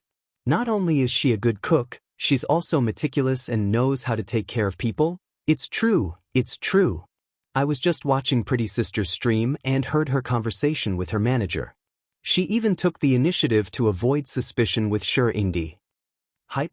A dog can't stop eating sh*t. How can the vase fairy change? It's just a script. There are so many fools these days who still believe the celebrities in variety shows are real. There was a lot of discussion in the comments. Some people had changed their opinion of Xianxia, while others were still relentlessly criticizing her. However, everyone's unified thought was, Xianxia would definitely show off in front of Yan Zhenhua. Unexpectedly, the girl only smiled faintly. "I'm going to chop wood." That's it? She didn't take credit, didn't show off her meticulousness, and even remembered such a small detail like Director Yan's old injury? Yan Zhenhua was even more satisfied with Xianxia. "Let's go, Shui. Let's go take a look." Shui pushed her gold-rimmed glasses up her nose and followed. Yan Nai was also dragged along by his father. The small kitchen was a traditional Chinese-style building. There was a pot, a stove, and corresponding kitchen utensils. There was dry wood prepared all year round, but it hadn't been chopped yet. Yan Zhenhua was determined to prove that he hadn't aged. He picked up the axe and chopped a few times. The wood either fell from the stump or wedged into the wood. Yan Zhenhua was old after all. After a few tries, he was out of breath. However, Yan Zhenhua still firmly believed that there was no problem with his method. He just didn't have enough strength. He patted Yan Nai's shoulder. Nai, try it." Yan Nai hesitated. I can't." "Can you be a little more manly?" Yan Zhenhua said loudly. "Listen to me, use your strength from this angle." He spoke and gestured as he explained eloquently. It was as if he was lecturing someone on the set. Yan Nai tried twice and also failed. Yan Zhenhua was a little unhappy. Where did all the food go? You can't even do such a small task? Instantly, the bullet screen started to fire at him. Your brother is thin to begin with, and he's never done this kind of work before. Isn't it normal that he can't chop well? What kind of father is this? Yan Nai didn't even take a sip of water other than scrambled eggs with tomatoes. It's bad enough that he doesn't care about his son, but he's so fierce. The little puppy is so pitiful. I'm physically and mentally uncomfortable with a middle-aged greasy man like Yan Zhenhua who likes to be a teacher and give advice. I'm reminded of my silly menopausal leader again. Hee, isn't this the current situation of traditional parents in our country? Apart from suppressing and criticizing their children, They never consider their children's feelings. Yan Nai's personality had always been sensitive. Being scolded in public, he was momentarily stunned. He stood there in a daze and even forgot to defend himself. Li Jianyu's heart was in his throat. He was afraid that the atmosphere would become awkward because of this. Suddenly, he heard the man's low chuckle. "Teacher Xiangyi, can you teach us?" The netizens were speechless. "Brother, you're too flirtatious. Who can resist that?" Xiangyi nodded and demonstrated. The girl raised her hand and the axe fell, splitting the wood into two. Her movements were clean, neat, and valiant. It was as if she was cutting a cake. In an instant, the netizens were speechless. "Pretty girl? No, no, no, pretty sister is too much." Chapter 40. Xiangyi's display of skill shocked countless people in front of the screen. The on-site staff were also shocked. They thought Xiangyi was just joking, but they didn't expect her to really know how to chop wood. Yan Nai's eyes widened, filled with shock. "She really did it?" A soft and calm voice suddenly sounded in his ear. "It's not that you don't have enough strength, it's that there's a problem with your technique. Try this." Yan Nai froze for a few seconds before realizing that Xiangyi was teaching him. She slowed down her movements, her tone was patient, and her explanation was logical. Yan Nai tried it after listening and actually managed to chop a slightly smaller piece of wood. Yan Zhenhua was happy, but he was a typical male chauvinist. He snorted. "You only chopped one piece, what's there to be happy about?" He didn't think much of it. After all, Yan Nai's grandfather and his father had taught him this. Yan Nai's eyes that had just lit up gradually dimmed. Live comments. "Yan Zhenhua is poisonous. What's wrong with praising your son? Must you attack him like this?" A round of applause rang out. It was Xiang Yi who was supporting him. "That's amazing." Yan Nai shyly clenched the wooden handle of the axe. It's nothing, she was the woman he used to hate, but now he was being praised, very happily. Shi Sui's lips curved slightly as she cooperated. "Yeah, An Nai is good at learning and practical." The young boy was even happier. If he had a tail, it would probably be wagging. Xiangyi looked at Yan Zhenhua and smiled. "Director Yan, aren't you going to praise Yan Nai?" Yan Zhenhua waved his hand. "Oh, how can I say that? Praising an actor was fine, but praising his own son, that was too embarrassing. I think children should be praised more." Xiangyi picked up another axe and chatted while chopping wood. "When I was a child, I liked it when my elders praised me. Every time they did, I was especially motivated." This statement resonated with many people. "It's me, the more the teacher praises me, the more motivated I am. I really like to flatter my sisters, and I also like it when my sisters flatter me in different ways. Sister E is so hardworking. She's so efficient, so valiant and gentle. Woo-woo, I'm turning from a passerby to a fan." Yan Nai didn't have any expectations for Yan Zhenhua. He actually knew that his father loved him, but his way of expressing it was reserved. Therefore it didn't matter. He didn't really need his father's approval. But unexpectedly, Yan Zhenhua coughed. That is not bad. Keep up the good work." Yan Nai jerked his head up and stared at his father in disbelief. Yan Zhenhua felt embarrassed after praising him. He touched his stomach and looked away. "I'll go take a look at the chickens. I can't chop firewood, but I'm good at killing chickens." Chapter 41. The live comments. Director Yen can't be at Sundra, right? I actually think Director Yen is very cute. Chicken? Don't come over, I'm going to scream." Director Li Jianyu, who had been paying attention to the netizens' comments throughout the entire process, heaved a sigh of relief when he saw the change in the live comments. Thinking back, he realized, did Shi Sui and Xiangyi inadvertently work together? And they even cooperated perfectly? Li Jianyu didn't have time to think about it in detail as his attention was attracted by the comments praising Xiangyi. He also noticed that the number of viewers in Xiangyi's personal livestream had actually increased. Although the increase wasn't huge, it was a reflection that more and more viewers were becoming interested in her. Perhaps, there was a deeper meaning behind Daddy Shi's recommendation of Xiangyi to star in this live variety show? Yan Zhenhua ran to the chicken coop to take a look. There were more than a dozen chickens in total, as well as a nest of freshly hatched chicks with light yellow fluffy feathers. The chicken coop was very clean, and there was a thick layer of hay on the ground. There wasn't any smell. Shui also came over, and Xiangyi even stuffed him with a small basket so that he could pick up some eggs. Because the scene of the chickens being slaughtered was too bloody, the cameraman paused the filming. Yan Zhenhua scanned the chicken coop with his eyes, intending to pick the fattest one. He casually chatted, "Shui, what do you think of that little girl, Xiangyi?" Shui slowly picked up an egg. The female staff at the side couldn't help but look at him. His fair and slender hands with distinct joints didn't look like someone who would do such a thing at all. But when he did, it was incomparably elegant and pleasing to the eye. Yan Zhenhua smiled and said, "If you ask me, this little girl is pretty and has a good temper. She's a good match for our Anai." Shui paused in his actions of picking up the eggs and continued unhurriedly, "Director Yan, Anai is still a child. Yan Nai was only 17 years old this year and was underage. I just asked around, the little girl is 3 years older than our Anai. As the old saying goes, a woman 3 years older than her husband would carry a golden brick. Look at this, when fate comes, it can't be stopped. This is simply a match made in heaven, a match bestowed by heaven." The more Yan Zhenhua thought about it, the more convinced he was. He slapped his thigh and said, "If this is really done, I will give you a big red packet. In the future, the little girl won't call you senior anymore. She'll call you uncle like Anai. We'll be a loving family." Shui had always been gentle and courteous, but for some reason she was silent today. Unfortunately, Yan Zhenhua, a straight man, was already immersed in the image of Xiangyi and Yan Nai's baby surrounding him and calling him grandpa, on the other side. Halfway through the scene of chopping firewood, there was a signal problem, and the live broadcast had to be temporarily suspended.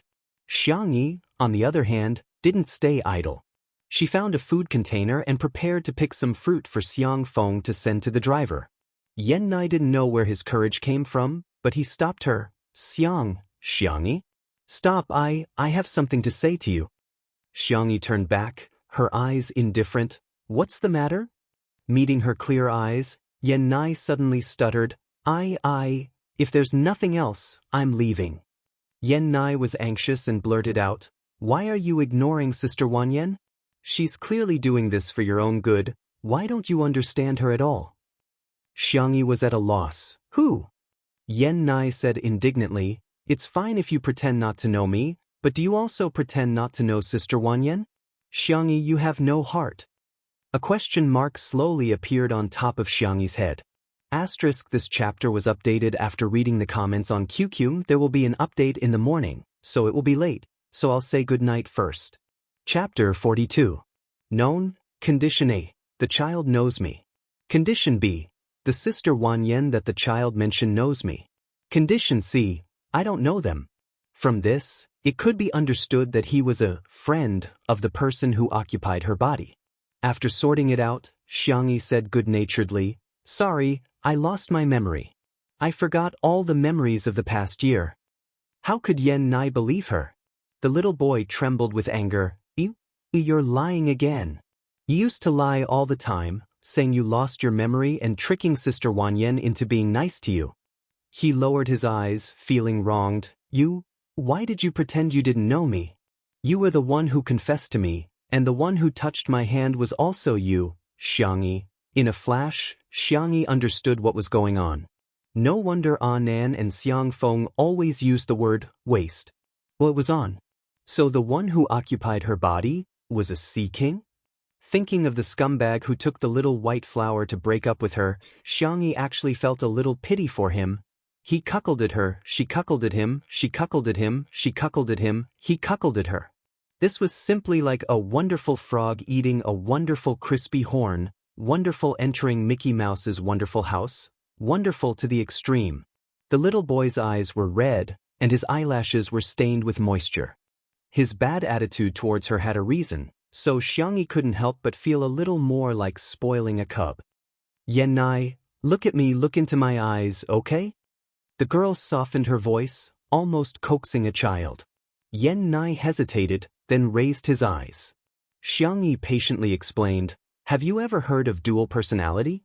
Maybe you don't believe it, but in the past year, do you really think the Xiangyi you knew and the current me are the same person?"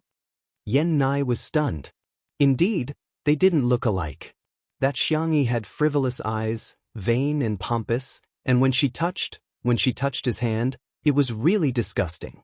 But the girl in front of him now had a gentle temperament, clear eyes, and eyes that seemed to be full of stars. Her whole person was bright and soft. She was a completely different person. "You have an answer in your heart, don't you?" Xiangyi said softly.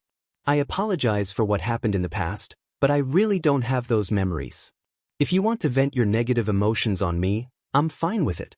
But I hope you understand that I didn't lie to you, and there is no need for me to lie to you." Yan Nai's voice was slightly nasal. "You're lying. You are a liar." "Fine, you don't want to listen to me, do you?" Xiangyi looked around and picked up a sickle expressionlessly. She asked casually, "Do you believe me now?" Yan Nai. 2 minutes later, the young boy accepted the fact that Xiangyi had lost her memory. He obediently held the food container and followed behind Xiangyi like a little tail. If one ignored the scythe in Xiangyi's hand, the scene would have been perfect. There was a ladder near the fruit trees. Xiangyi lightly and nimbly climbed up a loquat tree. The fruit on the tree wasn't easy to pick, so she hooked it with the scythe and easily reached it. Yan Nai weakly picked up the scattered fruit that had fallen to the ground. Yan Nai was so nervous that he accidentally dropped the food container that was filled with loquats. Suddenly, a word echoed in Yan Nai's mind, "Danger." The next second, the girl suddenly patted his cheeks twice. Her voice was gentle but rather threatening. The wind blew a strand of her hair and stuck it to his brow bone. She was very close. "I only like obedient children. If you deliberately cause trouble, you'll get beaten up." Whoosh, Yan Nai's ears turned red. Asterisk, can the diligent Nuanyuan have votes and comments? Good night. Chapter 43. How strange, her touch didn't seem so annoying anymore. His heartbeat was also erratic. I didn't do it on purpose." Yan Nai's voice was getting smaller and smaller. He didn't dare to look at Xiangyi. He lowered his eyes, and the fringe on his forehead covered his clear eyes. From Xiangyi's point of view, the kid was scared. "Forget it, I'll just scare him a little. Her pretty little brother has the privilege of being forgiven and doted on." "Are you hungry?" she asked. Before he could finish his sentence, Yan Nai's stomach growled at an inappropriate time. His fair and handsome face, which still had some baby fat, instantly turned red. Xiangyi's lips curved. "What do you like to eat? I'll pick loquats for you later." Yan Nai's eyes lit up. There was such a good thing. Half an hour later, a bowl of hot rice noodles was placed in front of Yan Nai. The rice noodles were made by Xiangyi. They were white and smooth, soft and elastic. Considering Yan Nai's preference for spicy and sour food, she made a fragrant meat sauce as a topping. She also added some refreshing side dishes and vegetables, filling the bowl to the brim. Yan Nai huffed and puffed as he ate. "If you can't finish it, it's okay to have leftovers," Xiangyi reminded him. Her biggest worry as a child was that she couldn't leave leftovers when eating at other people's houses. However, all the elders liked to give her food. She had to bite the bullet and eat when she couldn't finish it. It was a painful feeling. There was no need to make things difficult for the kid. Yan Nai raised his head from the bowl that was bigger than his face. The corners of his mouth were oily, and he revealed a shy smile. Leftovers? That didn't exist. He even wanted to have another bowl. Xiangyi went to wash the fruits so that it would be convenient for Xiang Feng to eat when he received them. Buzz buzz, his phone vibrated. It was a voice call from Qin Wanyan. Yan Nai hesitated for a moment before answering the call. "Sister Wanyan." Qin Wanyan's gentle and concerned voice came through the receiver. "Nai, I heard that there was an accident during the live broadcast. Are you okay? Are you hungry? Do you want me to order some takeout for you?" There was a signal tower nearby that was undergoing maintenance, so the live broadcast could not be carried out for the time being. The program team posted an apology on Weibo. "Thank you, Sister Wanyan, but there's no need." Yan Nai's heart was warm. Qin Wanyan's concern always made him feel very happy. Qin Wanyan chose her words carefully. Big brother, I saw that you only ate scrambled eggs with tomatoes during dinner, but Xianxia didn't even try to persuade you. Sigh, after what she did to you, she left a shadow in your heart. She doesn't even care about you, Yan Nai spoke sternly. Sister Wanyan, Sister Xianxia lost her memory. She doesn't remember anything from the past year. In that case, let bygones be bygones. On the other end of the phone, Qin Wanyan had already prepared a set of lotus words. Yan Nai's sudden words left her speechless. Sister Xianxia? Didn't you say that you hated Xianxia the most? The fact that Yan Nai was once molested by Xianxia was Qin Wanyan's biggest trump card. From time to time, she would use it to brainwash Yan Nai and make him remember the pain. Whenever Yan Nai thought about it, he would feel nauseous. This was the first time that her trump card had failed. Also, Sister Wanyan, Sister Xianxia didn't mean to ignore you. Her eyes aren't good. She has pseudomyopia and a thin cornea, so she can't use electronic devices often. She hasn't even used her phone recently, so I'm sure she didn't mean to not reply to your messages. Okay, I'm hanging up. I'm going to eat my noodles. Qin Wanyan? You believe in the bullshit of amnesia and bad eyes? I think there's something wrong with your head. Chapter 44. Qin Wanyan wanted to continue, but this time, Yan Nai hung up in a hurry, as if he was being chased by a dog. Before he hung up, Qin Wanyan vaguely heard a burp. At the same time, at a research institute in China, top talents from various fields were gathered at the research institute. They were usually busy with their own things, and the only place they met was the cafeteria. Xiang Li rarely went to the cafeteria. Usually, the Xiang family's chef would deliver food. But today, the new chef accidentally made food that he hated. Xiang Li didn't even touch it and went straight to the cafeteria.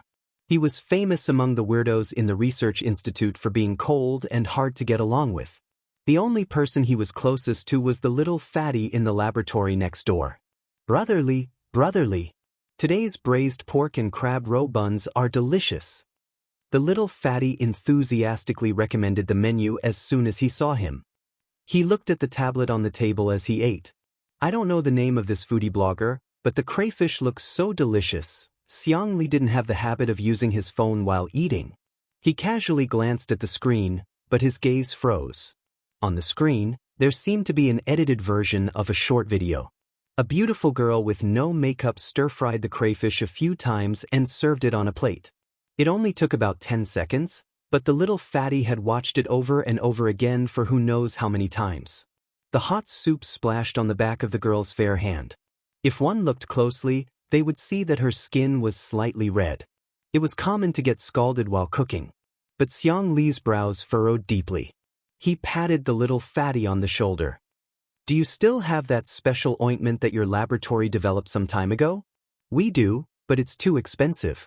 I only kept a tube. Give it to me. His tone was firm. The little fatty was a little reluctant. Brotherly, I'll keep an eye on your experiment tonight, Xiang Li said expressionlessly. The little fatty. Oh, it's a deal. Brotherly, I'll go get it now. The little fatty stopped eating and ran to get the ointment. He found Xiang Li writing an address on a piece of paper. The man was left-handed, but now he was using his right hand. His handwriting was still strong and smooth. He first wrote a string of words, which seemed to be the name of a manor. Then he crossed it out and replaced it with the Stars Entertainment Company building. The little fatty was curious. Brotherly, who are you giving this ointment to? Family? Xiang Li said in a disdainful tone, idiot. After a pause, he added, let the big idiot give the little idiot. Little fatty? After Yan Nai finished the noodles, he obediently went to wash the dishes. Xiangxia had specially left him a portion of fruit and a cup of freshly squeezed strawberry yogurt. The young boy immediately became excited. Sister, I'll go chop some firewood later. Xiangxia didn't mind the change in the way he addressed her. She casually said, then wear gloves. Don't scratch your hands. She was about to contact her uncle, Xiang Feng, when she heard a familiar voice. Little Xiangxia, your package has been delivered. Come and sign for it. Thus, Yen Nai discovered that Xiangyi's originally calm expression had blossomed into a sweet smile. Uncle. Xiang Feng came with a bunch of packages. He pinched Xiangyi's chubby cheeks and took out a thin kitten from his suit pocket. I just picked it up on the side of the road. Although it's a little ugly, it looks like sanction. I'm going to take it back and raise it. When the kitten saw Xiangyi, it meowed excitedly and waved its little paws wildly. Xiangyi was stunned. She hesitantly called out a name. Tong Tong? Chapter 45. The kitten, meow meow meow. It's me, it's me. Xiangyi, exclamation point. The girl, who had always been calm and collected, was surprised. Xiang Feng, what bucket? Bucket bag? Which brand do you want?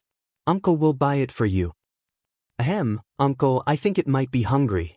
I'll take it to make some goat milk powder. Xiangyi took the kitten from him and rubbed the back of its neck to comfort it.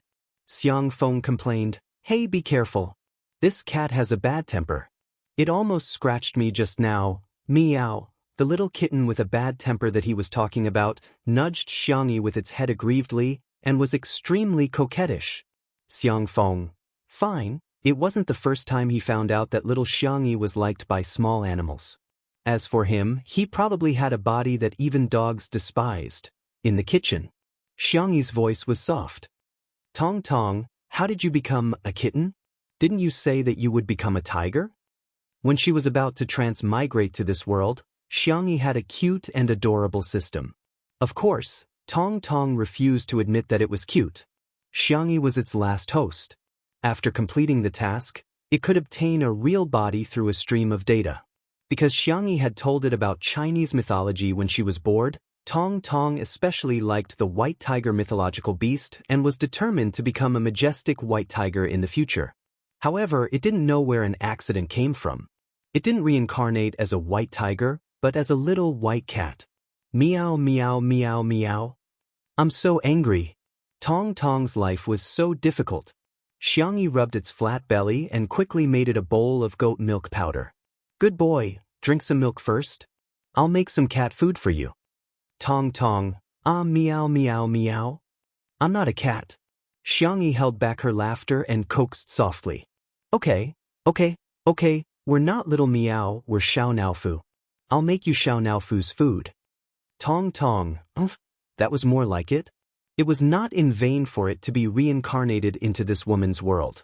Xiangyi boiled the chicken breast, egg yolk, and carrots. She cut them into small pieces and put them in a clean bowl. All of them were really starving. They buried their heads in the food and were even indifferent when Xiangyi rubbed them. When Shui entered the kitchen with a basket of eggs, he saw the girl stroking the cat until her eyebrows curved. Senior Xiangyi greeted him politely. Thank you for your hard work. Shui asked gently, do you put the eggs in the fridge? Yes, the refrigeration section. Shui put down the eggs and found that Xiangyi's eyes were full of the kitten. She didn't even look at him. He licked his teeth with the tip of his tongue, suddenly feeling displeased. Is this the cat that Xiang Feng picked up? Xiang Feng had mentioned it to him when he passed by the living room earlier. Are you going to raise it? Xiangyi looked up innocently. Senior, can't I? She was worried that Shui was allergic to cat fur. If that happened, Xiang Feng would have to take care of it during the live broadcast. Shui's fingertips itched. He wanted to touch the cigarette box, but he resisted the urge. You can. He paused and said in a hoarse voice, but there's a condition. The girl's eyes flashed for a moment, then dimmed again. What condition? Tong Tong, whose mouth was full of delicious food, was the only one who raised its cat face and stared at Shui suspiciously. It felt that there was a familiar but dangerous aura on him. But eating was the most important thing. It opened its mouth and buried its face in the bowl again. Shui looked at the girl sitting cross-legged on the ground with a half-smile. Call me brother? Xiangyi was dumbfounded. Or do you want to call me uncle like Yen Nai? Have a good weekend, good night. Chapter 46. It was already evening, and the sunset outside the window was beautiful and gorgeous, creating layers of magnificent orange-red. The afterglow of the setting sun shone through the window onto Shui's face, embellishing it with a layer of light. It was unexpectedly gentle. Xiangyi inexplicably thought of the first time she met Shui. At her 16th birthday party, he and Xiang Feng walked in together, his suit jacket casually wrapped around his arm. The noisy living room of the Xiang family instantly fell silent, and the crowd seemed to be bewitched as they unconsciously followed his figure. At that time, he was at his most frivolous and high-spirited. At the age of 23, he won both the Best Actor and Best Actor awards at the same time. One look from him was enough to amaze everyone. The reason he became her white moonlight seemed very shallow. When she went upstairs in a dress, Shui quietly blocked her with his suit jacket. Xiangyi still remembered that the only thing she said to him was, "Thank you, big brother." Before Shui could speak, he was suddenly interrupted by Xiang Feng. "Little Xiangyi, you're messing up the seniority. You should call him uncle." The memory came to an abrupt end. Xiangyi's cherry lips moved, but she couldn't spit out the simple syllables no matter how hard she tried. She was no longer the ignorant little girl from back then, and her feelings for Shui were no longer romantic. She coughed lightly. "Senior Sure, perhaps, have you heard of mommy fans?" Shui raised his eyebrows, suddenly having a bad feeling. "Actually, I think of you as..." Xiangyi was too embarrassed to say the word zai, so she changed the euphemism. She raised Xiaonaofu. "Like a cat." The little white cat, who had been disturbed from eating, looked fierce. "I already said that I'm not a cat, ah meow." Shui chuckled, leaned over, and rubbed Xiaonaofu's head. "Cat? It sounds pretty cute." Just then, Xiang Feng barged in. "Little Xiangyi, is there anything to eat? I'm so hungry." "Hey Shui, why are you still here?" Shui said, "Watch the cat." "What's so nice about a cat?" "It's so ugly." Xiang Feng muttered. Xiangyi covered Tong Tong's two soft cat ears and said seriously, No, our Xiaonaofu can't hear anything." "You even named it?" "Yes, I want to raise it." Xiangyi suddenly thought of something, and her clear eyes fell on Shui. "Senior, I'll raise him." Xiang Feng, "Aya, don't call me senior, call me uncle. He's of the same generation as me." For the first time in her life, Shui had a strong desire to shut others up. Xiang Feng, No, he's older than me. Should you call him uncle or grandpa?" Shui. A certain film emperor was expressionless as he made a mental note of Feng of the Xiang family. Xiang family's Feng, expert at ruining the atmosphere plus stumbling block in the relationship between the male and female leads? Chapter 47. On Weibo. After all, it was the first live-streamed variety show in the country, and it was also Shui's first variety show. Hence, the discussion about two under one roof continued to be high. There were several related terms on the hot search list. Hashtag Shui's variety show, hashtag Shui's white shirt, hashtag Yennai is too cute, hashtag more crayfish takeout orders explode, hashtag. The netizens urged Shui's official Weibo account to continue with the livestream. The bored netizens began to dig into the outfits, recipes, and even the cutlery in the kitchen of Two Under One Roof was of the same style. Shui is indeed a man doted on by luxury brands. His clothes and shoes are all the latest fashion from the show sponsored by the brand, and even his watch is a private high-end gift from a certain brand. There's only one in the world. No way, you guys are way too fast. The sports bag that Shui was carrying was actually taken off the shelves? Damn it, who said that the production team of Two Under One Roof is poor? Let's not talk about how much that Immortal venue costs. Do you know what the cutlery in the kitchen is? It's the Misty Rain series of Shizhou porcelain. A set of plates alone costs thousands of yuan. I'm a graduate student in the field of cultural relics and museums. The paintings and vases in the living room seem to be antiques. All of a sudden, the entire internet was shocked. Is Two Under One Roof variety show that impressive? However, more than that, it was the overwhelming number of marketing accounts that were leading the way. The female star with the surname X is uncultured, and her low standards are worrisome. Is the vase fairy delusional? The most comprehensive analysis is as follows. A prodigal can ruin a family, and Xiangyi can ruin a variety show.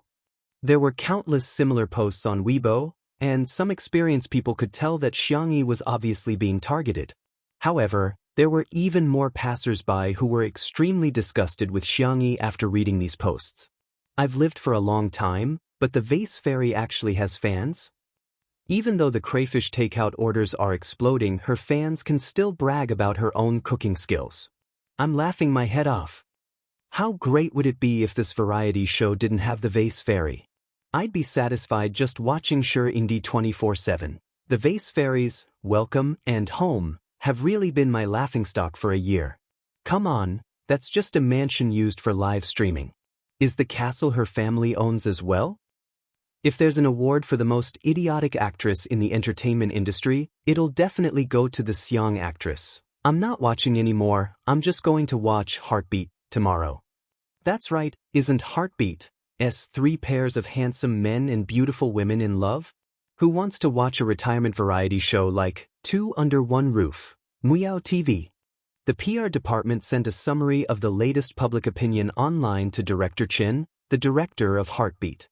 Director Chen smiled in satisfaction when he saw that the netizens had expressed their desire to watch Heartbeat instead of Two Under One Roof. If Li Jinyu wanted to compete with them in manipulating public opinion, he was still too inexperienced. They had already made full preparations.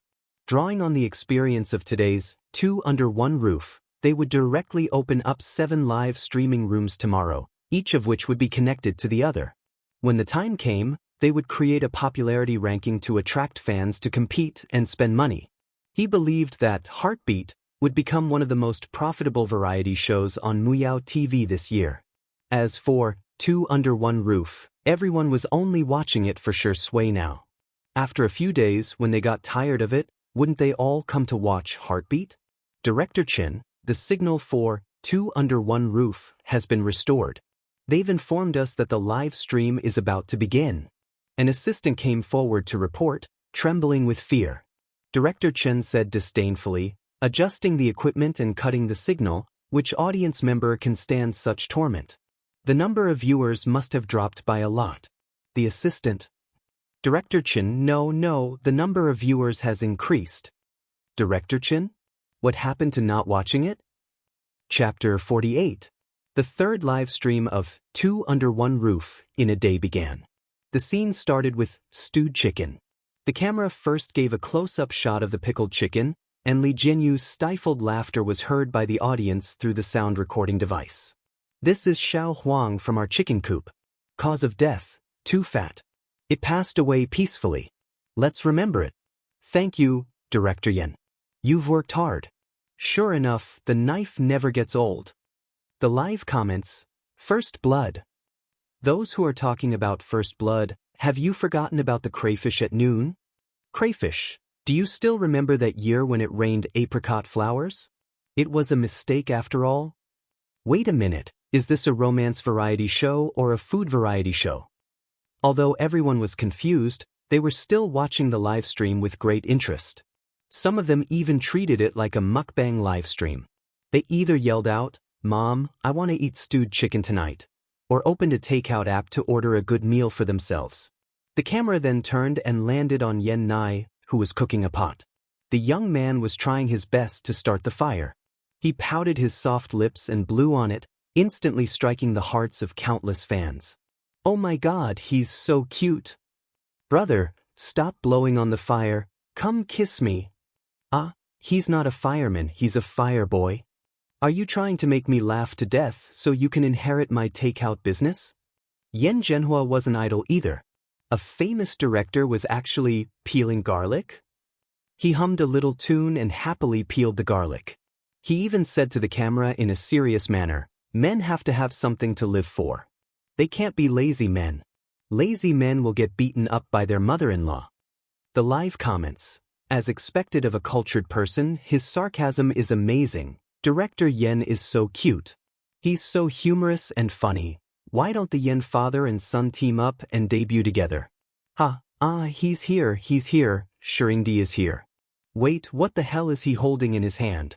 Chopping board? Vase Fairy is holding a kitchen knife? What should I do? I'm starting to pinch my thigh. How can these two walk out of Fashion Week with a chopping board and a kitchen knife? I actually feel like the two of them are a little CP. Get lost, get lost. I refuse to form a CP. Take away Shuringdi, we won't date you. Shui was indeed holding a chopping board for cutting vegetables. The original chopping board in the small kitchen was too small, so he helped Xiangyi get the chopping board from the big kitchen. Xiangyi took a kitchen knife and some seasonings. She raised the knife in her hand and cut the whole chicken into pieces. Peel and slice the garlic and ginger. Chop the scallions and chili. After lighting the fire, remove the oil from the wok and add the scallions, ginger, garlic, green peppers, red peppers, and the secret chili powder. The fire in the wok was strong, and in the blink of an eye, a fragrant aroma wafted out. The chicken pieces exuded a sizzling grease. Under the high-definition lens, the viewers were about to drool. After stir-frying, add in the seasonings and simmer them with water. Xiangyi had also prepared a sumptuous array of side dishes such as shiitake mushrooms, bean sprouts, potatoes, bamboo shoots, dried beans, and so on. She put them in at the most appropriate time. The noodles were kneaded in advance and pressed into a thick and thin flatbread. She stuck them around the wok, allowing the chicken soup and steam to soak them in. If it were anyone else, they would have been flustered by this process, but Xiangyi was calm and methodical. In front of the camera, many viewers sighed from the bottom of their hearts. The vase fairy was a little too dramatic and stupid, but her cooking was still quite pleasing to the eye. Yan Nai swallowed and couldn't help but ask, Xiangyi sis, what are we eating tomorrow morning? Xiangyi thought for a moment. Let's go to my family's farm tomorrow to get some fresh milk and make fried milk? The live comments. Even through the screen, I feel embarrassed for the vase fairy. W. Do you think the whole world is your home? Your family's farm? Sister, can you be more shameless, please? Asterisk good night. Chapter 49. The comments section was once again in an uproar over Xiangyi's words. Someone weakly posted, my college classmate is at the live broadcast site. I heard that it's Xiangyi's home. She offered to be the live broadcast site. Unfortunately, there were just too many comments. This comment was like a drop of water that fell into the ocean. It didn't even cause a splash. The earth pot chicken needed to be stewed for a long time before the flavor would enter. The Yen father and son eagerly waited by the pot. Even though Xiangyi repeatedly said that even if the fire was extinguished, the temperature of the firewood would be enough to cook, they still didn't move an inch. One old and one young, their cravings were obvious. Is there any more sour plum soup from lunch? Yen Zhenhua swallowed. This chicken will be salty if you eat too much. Yen Nai, Coke is fine too, add some ice. Xiangyi found it funny, her eyebrows slightly curved. There's sour plum soup and Coke. There's also some plum wine I brewed before. Director Yen, would you like to try it? Yen Zhenhua's eyes lit up. You know how to brew wine? Then we're in for a treat. Not really, plum wine is quite simple to brew. Xiangyi modestly said and got up to get the wine. Tong tong. Xiao Naofu had already taken a bath and dried its fur. It had transformed into a soft and adorable kitten, walking lazily as if it was patrolling its territory. As soon as it entered the scene, its cuteness attracted many viewers. Li Jinyu acted as a narrator and explained, this is the cat we picked up this afternoon. Its name is Xiao Naofu. It's a kitten. I want to rua it. Such a cute cat, I can sit 10 of them to death. Baby, what color of sack do you like? Where can I pick up this cat? Waiting online, urgent. The photographer generously took a few close-up shots of Xiao Naofu. The proud and arrogant cat walked around on its short legs and stopped at Shui's feet. Meow. Xiao Naofu looked up curiously, feeling that there was a familiar aura on Shui's body. Could it be that he was also a fast transmigrator? Impossible. Before it was reincarnated, it had looked up information about this world. Xiangyi was the only fast transmigrator. I didn't expect this. My head hurts. Shui lowered her peach blossom eyes, picked up the back of Xiao Naofu's neck, and gently stroked it a few times. The man and the cat looked at each other. The scene was beautiful and harmonious. I want to be held in the palm of my brother's hand too. I'm planting lemons online. I'm dying of jealousy. I'm not as good as a cat. Sure, Ingdi is too gentle. What a perfect man. My hand fetish is about to have a nosebleed. Xiao Naofu was enjoying this human service when it heard the sound of footsteps. Its cat ears twitched and it suddenly cried out, "Meow, meow, meow." Xiangyi heard its cry and hurried over. She put down the tray of drinks, took Xiao Naofu from Shui, and stared at him warily. Xiao Naofu snuggled in her arms and whined in a coquettish voice, as if it had suffered a great grievance. Xiangyi took 2 steps back with it in her arms. "Senior, don't bully it." Shui raised her eyebrows. A thought popped up in his mind. It's just a cat, how can it be more important than me? In the live stream. Is this the legendary green tea cat? Is it an illusion? Xiao Naofu seems to be competing for favor. Why do I see a trace of grievance in Shengdi's eyes? Sui's thin lips moved, wanting to explain, but Xiao Naofu meowed again. Xiangyi softly coaxed, "Be good, I'll take you to see the new cat bed, okay?" Xiao Naofu, meow, Shui, very good, the case was solved. He really wasn't as important as a cat. Chapter 50. The cat bed was delivered by Xiang Feng. It was a red ingot shape, fluffy and soft. Xiao Naofu jumped into it and couldn't help but roll around happily. It seemed that Xiangyi doted on it quite a bit. As for that man with peach blossom eyes, don't think he can steal Xiangyi's love just because he's good-looking. However, why does he have that familiar scent? I'll have to find out when I have the chance. Under the expectant gazes of the Yen father and son, dinner was finally served. Yen Zhenhua personally scooped out the dishes and found the largest basin in the kitchen. The netizens watching the live comments exclaimed that the famous director was so down-to-earth. He took out a few pancakes and left the rest in the pot to keep warm. The side dishes were a few exquisite side dishes, including Xiangyi's fresh salad, pickled pickles, and pickled radishes. Okay, let's eat then. Yen Zhenhua shamelessly picked up a piece of chicken for himself. The chicken was a free-range chicken, and its meat was firm and delicious. Stewing it in the pot made it even more delicious. Apart from chili, there were no other seasonings, which highlighted the freshness of the dish. He then took a sip of plum wine. The wine was strong and fruity, mixed with a sweet and refreshing taste. It was simply amazing. Shui picked up some vegetables and tasted them. Whether it was the bamboo shoots or dried beans, they were all soaked in the chicken broth. They were fragrant but not greasy. Then, a spicy taste bloomed on the tip of her tongue, spicy but not dry. He especially liked shiitake mushrooms, which had a smooth and tender texture that was even more delicious than chicken. Yen Nai was even more delicious. He took a bite of pancake, a mouthful of meat, and a mouthful of vegetables. As he ate, he even learned to tear the pancake apart and stuff it with meat and vegetables, imitating Rujiamo. This is AF * King Food Show. Smile smile *, I'm going crazy. I'm eating when I'm about to cook, and I'm eating when I'm eating. My stomach is round. Are you fighting? Are you arguing? Are you in love? Why are there no elements? You only know how to eat. Forget it, I'm going to cook some instant noodles too. The program team was surprised to find that as long as it was mealtime, the comments in the comments section would be surprisingly harmonious. Even Xiangyi was rarely scolded. Li Jianyu's expression changed from absent-mindedness to sudden realization. Damn, he finally understood the real reason why Father Shi recommended Xiangyi. It doesn't exist. It was all for a mouthful of food. Also, Xiangyi's cooking skills were really good. Perhaps she could use this to clear her name.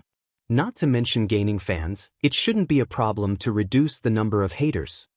Everyone's attention was on the dining table. Only the people in Xiangyi's live broadcast room noticed that she didn't eat at the table. Instead, she scooped up a bowl of ground pot chicken. The side dishes were also placed on a small plate and placed on the tray. Someone curiously asked in the bullet screen, "Is it for the manager again?" However, while Xiangyi was walking towards the villa, the cameraman stopped outside. "Everyone? Are you giving it to your manager? Why can't we film it?" It definitely doesn't matter if the manager is on camera, But if it's someone else, they probably won't take random photos. Everyone expressed their understanding, but after Xiangyi used facial recognition to open the automatic door, a slender man's figure flashed across the screen. Everyone. Her manager isn't that tall, he's not her manager. Isn't the vase fairy desperately trying to seduce Indi? But why is she delivering food to another man behind Indi's back? I have a bold idea. Could it be that she's a sugar daddy?